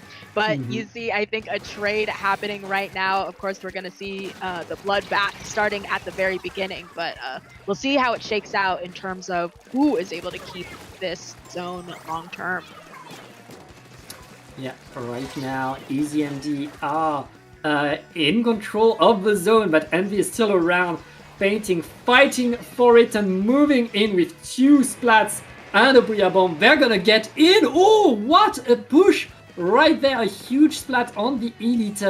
Envy able to really go deep in, but paid the price a bit too early, a bit too aggro, and now EZMD is already back in control. Oh my gosh. This is so... Pat, I don't even know what I saw just then. It was like orange until it wasn't. Yeah. I think EZMD, much like I said before, they feel like a tidal wave. You know what I mean? Suddenly, you just see them advancing, and then you get death indicators on your map, and then everything's blue. You know what I mean?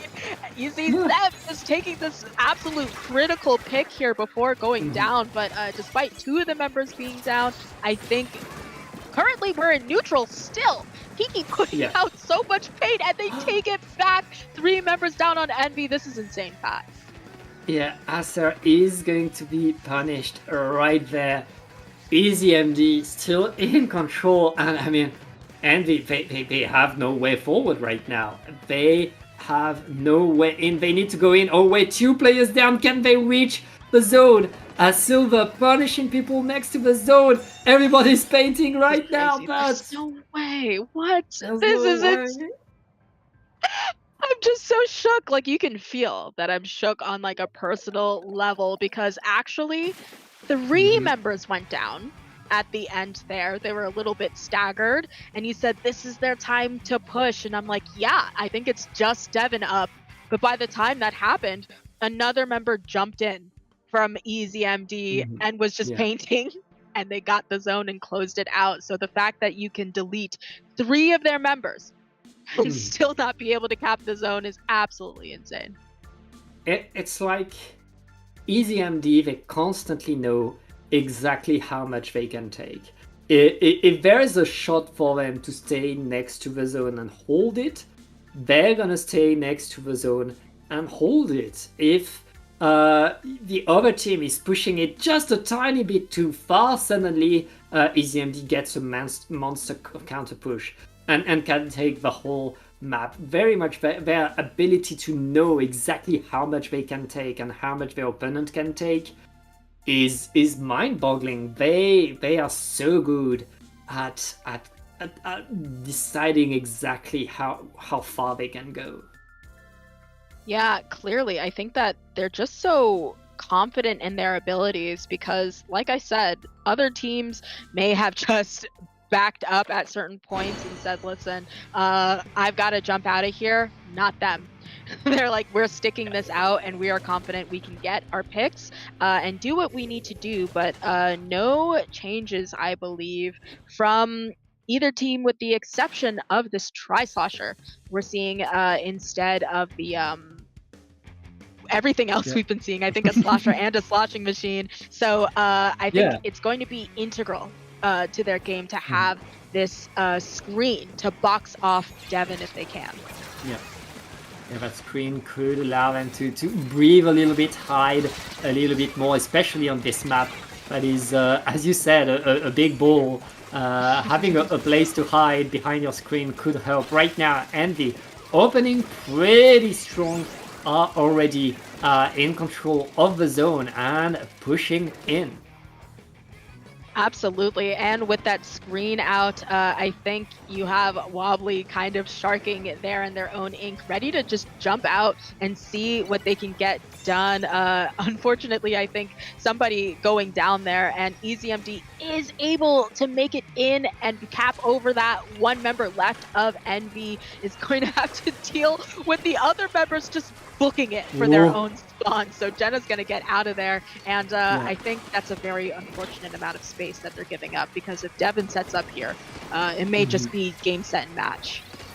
Well, thanks to the bomb, Devin did not set here, but right now, EasyMD is still getting a lot of points. The splats are coming though, and that screen is deployed. It looks like Envy are able to push in with the screen. Very nice splat as well. Devin is going to punish one before jumping out, but I mean, that's still Envy getting back in the game.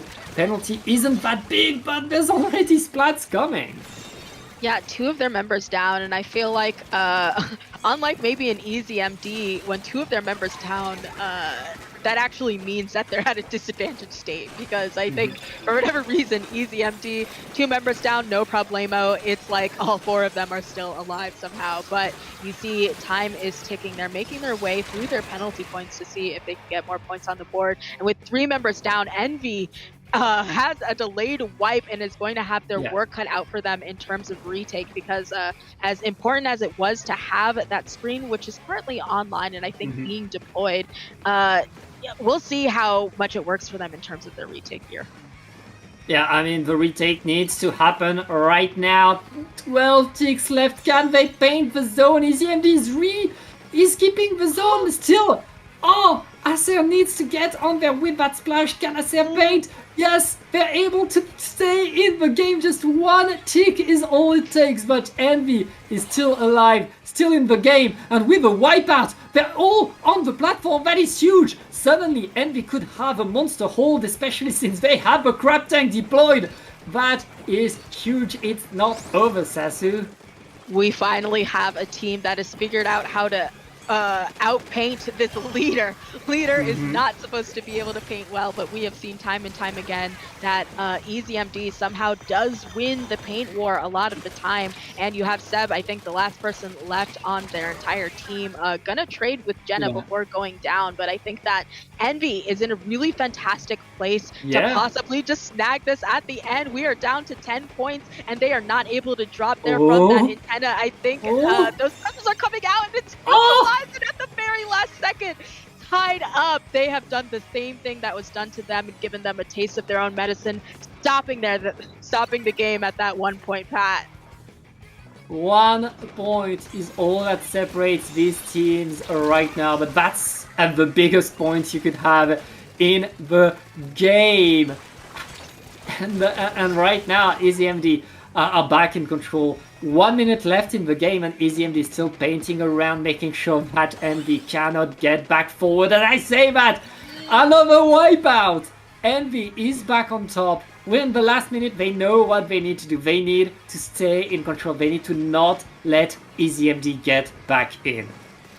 And that is a tall order. You see that they're already at their 30s. This wang for everyone to be cooler before immediately getting deleted by that suction bomb. And I think it's going to be a really tall order to make sure that they are not able to be painted over. But you see, we're already down to 10 penalty points left. That Booyah comes out, and I think there might not be enough time for them to paint over this. We shall see. No, it's not. They lose the lead at the last second. No OT needed. What a close game, but you have EasyMD losing the paint fight twice in a row in this game, and that cost them the entire match here.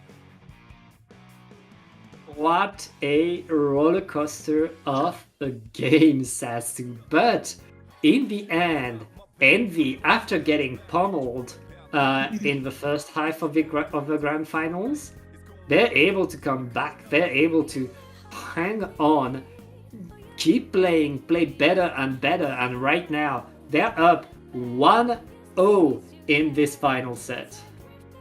Yeah, Envy truly locked in. I think that sometimes I've seen it where you have a team either have a close or a not so close first grand finals match, and people just get kind of 0-3'd, and you're like, oh, so we're looking at an 0-6 really. But I think sometimes you just kind of sit back in your chair, you're like, let's do this first match, and then you lose them, and then bracket reset. That's when you truly lock in because your back's against the wall now. Yeah, I mean, and Envy, they changed their comp. They changed the way they play. They knew that at this level you need to adapt in order to get back in the game, in order to really switch things up. Now it's on EasyMD to change it. I mean, I'm saying they need to change things. They don't really need to change things. That game was close by 1 point. Anything could happen. But gonna wonder the usefulness of this screen and whether they're going to keep it here. You do see them holding on to the screen. I think it did really well to sort of disarm Devin a bit and make their life a little bit harder. You're gonna imagine they're gonna set up on this tent area right off the top, and that's essentially where they're going to be worrying about for most of the game. So perhaps knowing where Devin will be and trying to, I say that, but maybe not so clear where Devin will be, but that might prove helpful for Envy once again. Yeah. Yeah, and right now Envy is going to repaint the zone in blue, push forward, and they're winning the fights. That's another wipeout. Envy, they scored 2 wipeouts in the previous game. Now that's another one. They're really on top of these fights, and that's what they need to do, but they lose 2 players already. That could be a very, very short hold, Sasu. Yeah, we will see here. I imagine we might see a change of hands here. Just the pencil trying to get that ink down. They keep it so far. 2 of their members down, and I think it's kind of echoing what EasyMD does, where they're shorthanded, but it doesn't necessarily feel like it. And I think that Booyah finally seals the deal for them there. So have their hands on the zone, and I imagine if they push up enough and they force Envy to just retake from their own spawn, we might see another nasty game in front of us, but not if the screen denies them that space. Really good to see that here. Yeah, very nice screen that's allowing Envy to come forward, but the Tri-Slosher is punished right now. Envy not able to take control of the zone as they're activating the crab. That crab needs to hit, and it looks like it is doing exactly that. The zone is now blue. Envy had to really use all their resources, but they are on top of the zone, and right now they're getting more and more splat. Yeah, I think they're doing a really good job of just not wiping, not letting themselves go down, because in that first set of grand finals, I think one of the difficult things is they were just always getting wiped. You see Sticker Stamper, the only one up, Jenna trying to paint for their lives. They are going to get a trade before going down there, so really good showing, but once again, I think we have Envy a bit on this back foot, and Devin, very unfortunately for them, set up for their retake. Gonna be difficult, especially with that S-Blast. Gonna be chipping them from under all of those drops here. Yeah, and here comes the Zipcaster for EasyMD Silver. Going in right there, but it's 2 down on EasyMD. Can Envy use that to push in to get back onto the zone? They don't have much time. The screen is deployed. They should be able to go in. But Seb going in, only getting a trade. 2 down on each side. Can Envy paint? EasyMD retaking the zone. Can they hold the zone? Again!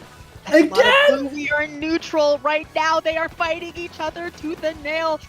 Some picks have to even at the end of the day. EasyMD making sure that they don't get robo-ramened again and painting over that and winning the paint battle. You know, Pat, at one point you said 2 members down. Is this going to be their opportunity to push? And I thought, no, it's easy empty.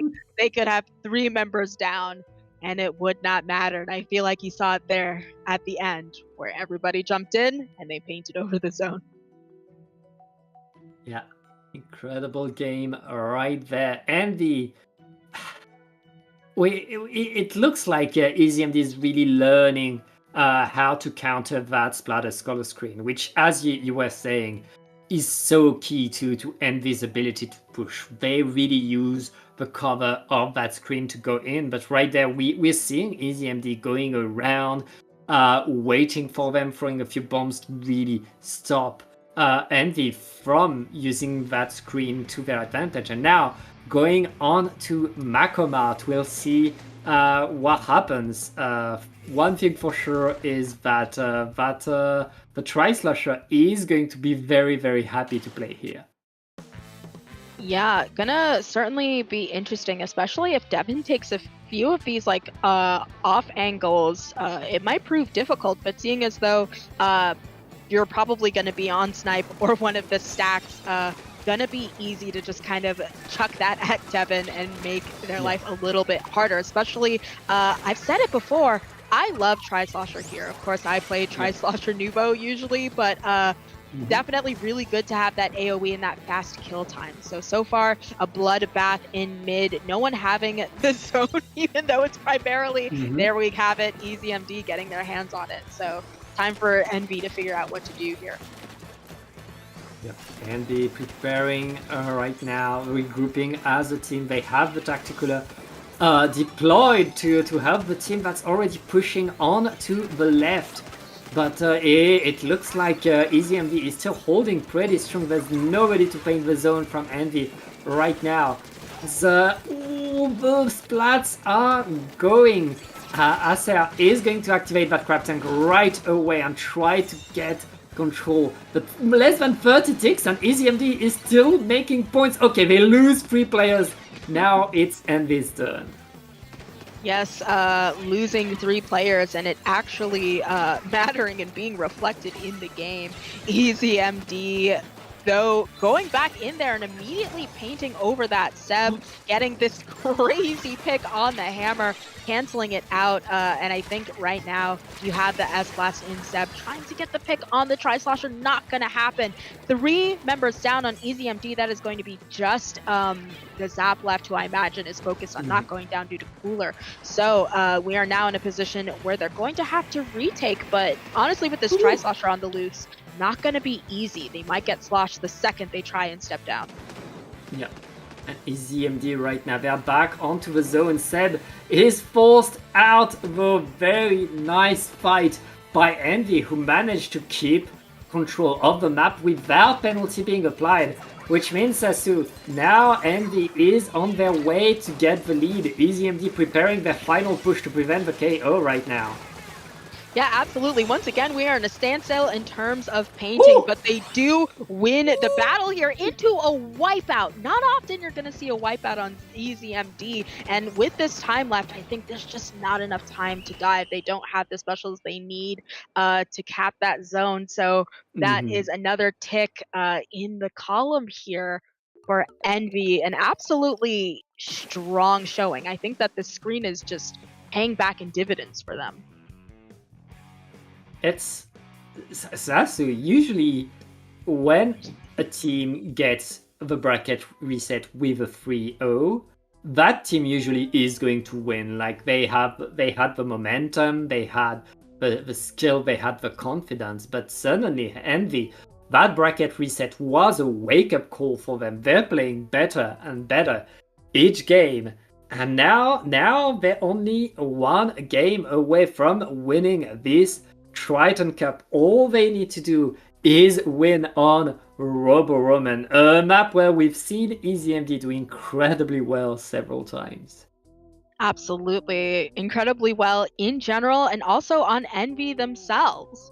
So maybe they might be a little bit hot under the collar, a little bit worried about this, but seeing it feels as though all of these games have just come down to a paint match. like a really clutch paint match at one point that separates them from the win. But we are on match point. And like I said, going into this, I was like, ooh, a 3-0. We might be looking at a general 6-0, but Yeah. I think this Tri-Slosher has just changed everything for them, and they are ready to see if they can swipe this last game out from under their noses, it seems. This is the comp for Envy right now. It's working pretty well. Teams are going to trade a splat at the opening as EasyMD is taking control over the zone. That's 2 down on Envy. Acer on the crab tank is trying to hold, allowing the rest of the team to super jump back in. It's going to work, but it looks like EasyMD still has the control over the zone and are pushing Envy on the back. Absolutely. I think that they try to move into that elbow area. That screen comes out, which is going to make it super difficult for Devin, who is just aiming through the holes in the splatter color screen. I think that's my first time seeing how a charger has to see and still try and get their picks through that. But all the while, you see, I'm saying here it's in neutral. I think Envy putting in a lot of work, but EasyMD not yet once completely losing hold of this zone here. So I think once again they're gonna try and see if they can run for this 100-0 push, especially because they are in this elbow. But with 2 of their members going down, we might finally be seeing more of a fight here from Envy. Whoa. Fight is coming indeed. EasyMD losing a few too many players, and Envy going onto the elbow, but 2 players down onto Envy already. EasyMD, their ability to re-push, to move forward whenever they can, whenever they want, it seems. It's unparalleled, and they're back in control of the map. Yes, retake difficult here as well, and ultimately we know that EasyMD's MO is to just never back up. They would sooner just go down swinging and shooting than they would to just concede the space to you. So I feel like in a place like here where you need to retake your elbow, Devin, you see just getting that crazy. Also of note, Devin switching over to the scope. I think before we were seeing the standard leader getting a little bit of that extra space here, but with 3 of their members going down, I think Envy once again getting that wipeout, moving up, seeing what they can get done in the spawn area, because retaking with a leader would be super difficult. Envy, they don't have win the fights. They get their wipeout to really take control. Now with the screen and the Booyah Bomb deployed, they really want to keep control of that zone. EasyMD though going into the fight, setting themselves by that elbow. Can they paint in time to keep the lead? It's going to be close, but they're gonna take it right now. 2 minutes left in the game. EasyMD still in the lead, still has a lot of their paint around. Can Envy get back in there? Well, that Booyah Bomb is thrown bit to the side, but it doesn't matter. Envy's still pushing in and getting the splats they need. Yeah, several members of EasyMD going down, and I think that S-Blast is going to be splatted before they can get out that Booyah Bomb. Once again, that elbow being absolutely dominated by that splatter color screen, making it so that everyone has to evacuate on the other team, buying enough time for them to finally get through their penalty points. You see that they're keeping a watchful eye on the zone because it is a little bit in neutral, and with this Booyah Bomb, that is going to tick it back into the hands of EasyMD, but ultimately, Pat, coming out a little bit too late, because Envy does get the wipe and does still have the lead. The lead by 1 point is a good summary of this Grand Finals reset right there. Our two teams still very much evenly matched, but in this last minute, Envy right now hanging on to that point. They know that point could spell their victory, could spell their winning, but Grand Finals right now, EasyMD losing a few many players. Can they repaint the zone? Seb is down. Kiki and Devin though able to repaint the zone, able to set themselves right there. With 2 players down on Envy, EasyMD is set to get the comeback, but they need to hold. This is going to be super difficult for them to come back into mid here. You have, of course, Devin watching there. There's the Booyah displacing them, and we are headed into OT shortly, and the time just keeps ticking. So this is going to be super difficult. The Crab is out, putting out that area, and that is the Booyah bomb. Lead is lost, I think, at the last second to EZMD. I think we have a tie set, if I'm not mistaken. Yes. Wow, last second, the Booyah bomb is just too late. We do. One final game to decide it all, Sasu. These two teams have shown us incredible fight. But now it's time for a final game. And that's going to be on Barnacle and Dime. Pat, you know how I feel about Barnacle and Dime.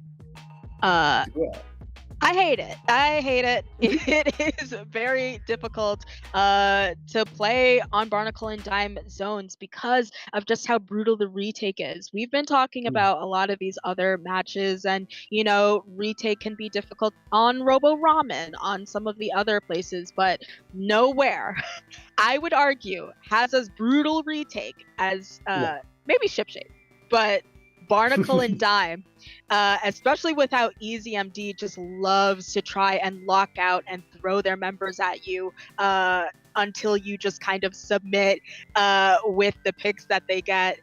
Super excited to see this Game 5 after a bracket reset in Grand Finals. Yes, this is the final game of this Triton-Cup, whatever happens. So let's see what these teams are bringing to the table.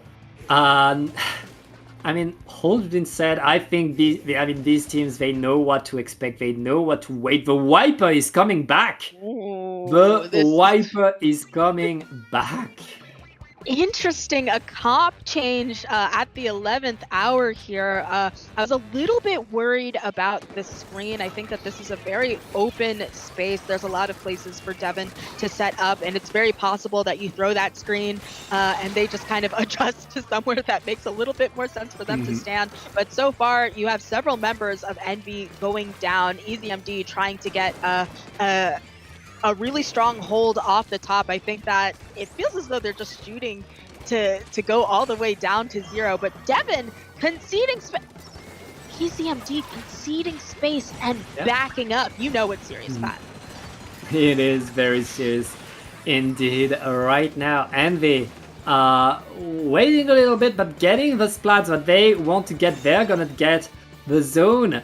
They're gonna get the zone. And they're gonna get it now. And with 3 players down, and we know how Envy likes to get their wipeout. We know how they get these big team fights working for them. Now they're in control of the whole center of the map, and it's on EZMD to get a push.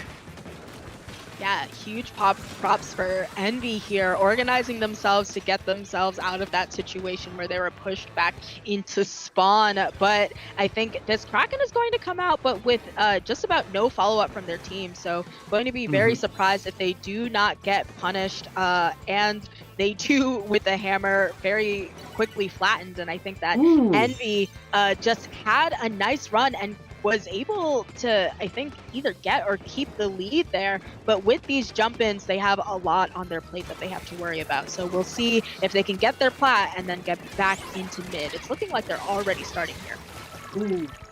Yeah, and there's a trade on the zone, and right there it's 2 versus 2. Who is going to be able to respawn faster, to get back on the zone faster right now? The jumps are coming in, but EZMD are holding their presence. They're going to take the lead. And Envy right now, I mean, they don't have much time left. The crab tank is ready, and they need to push in.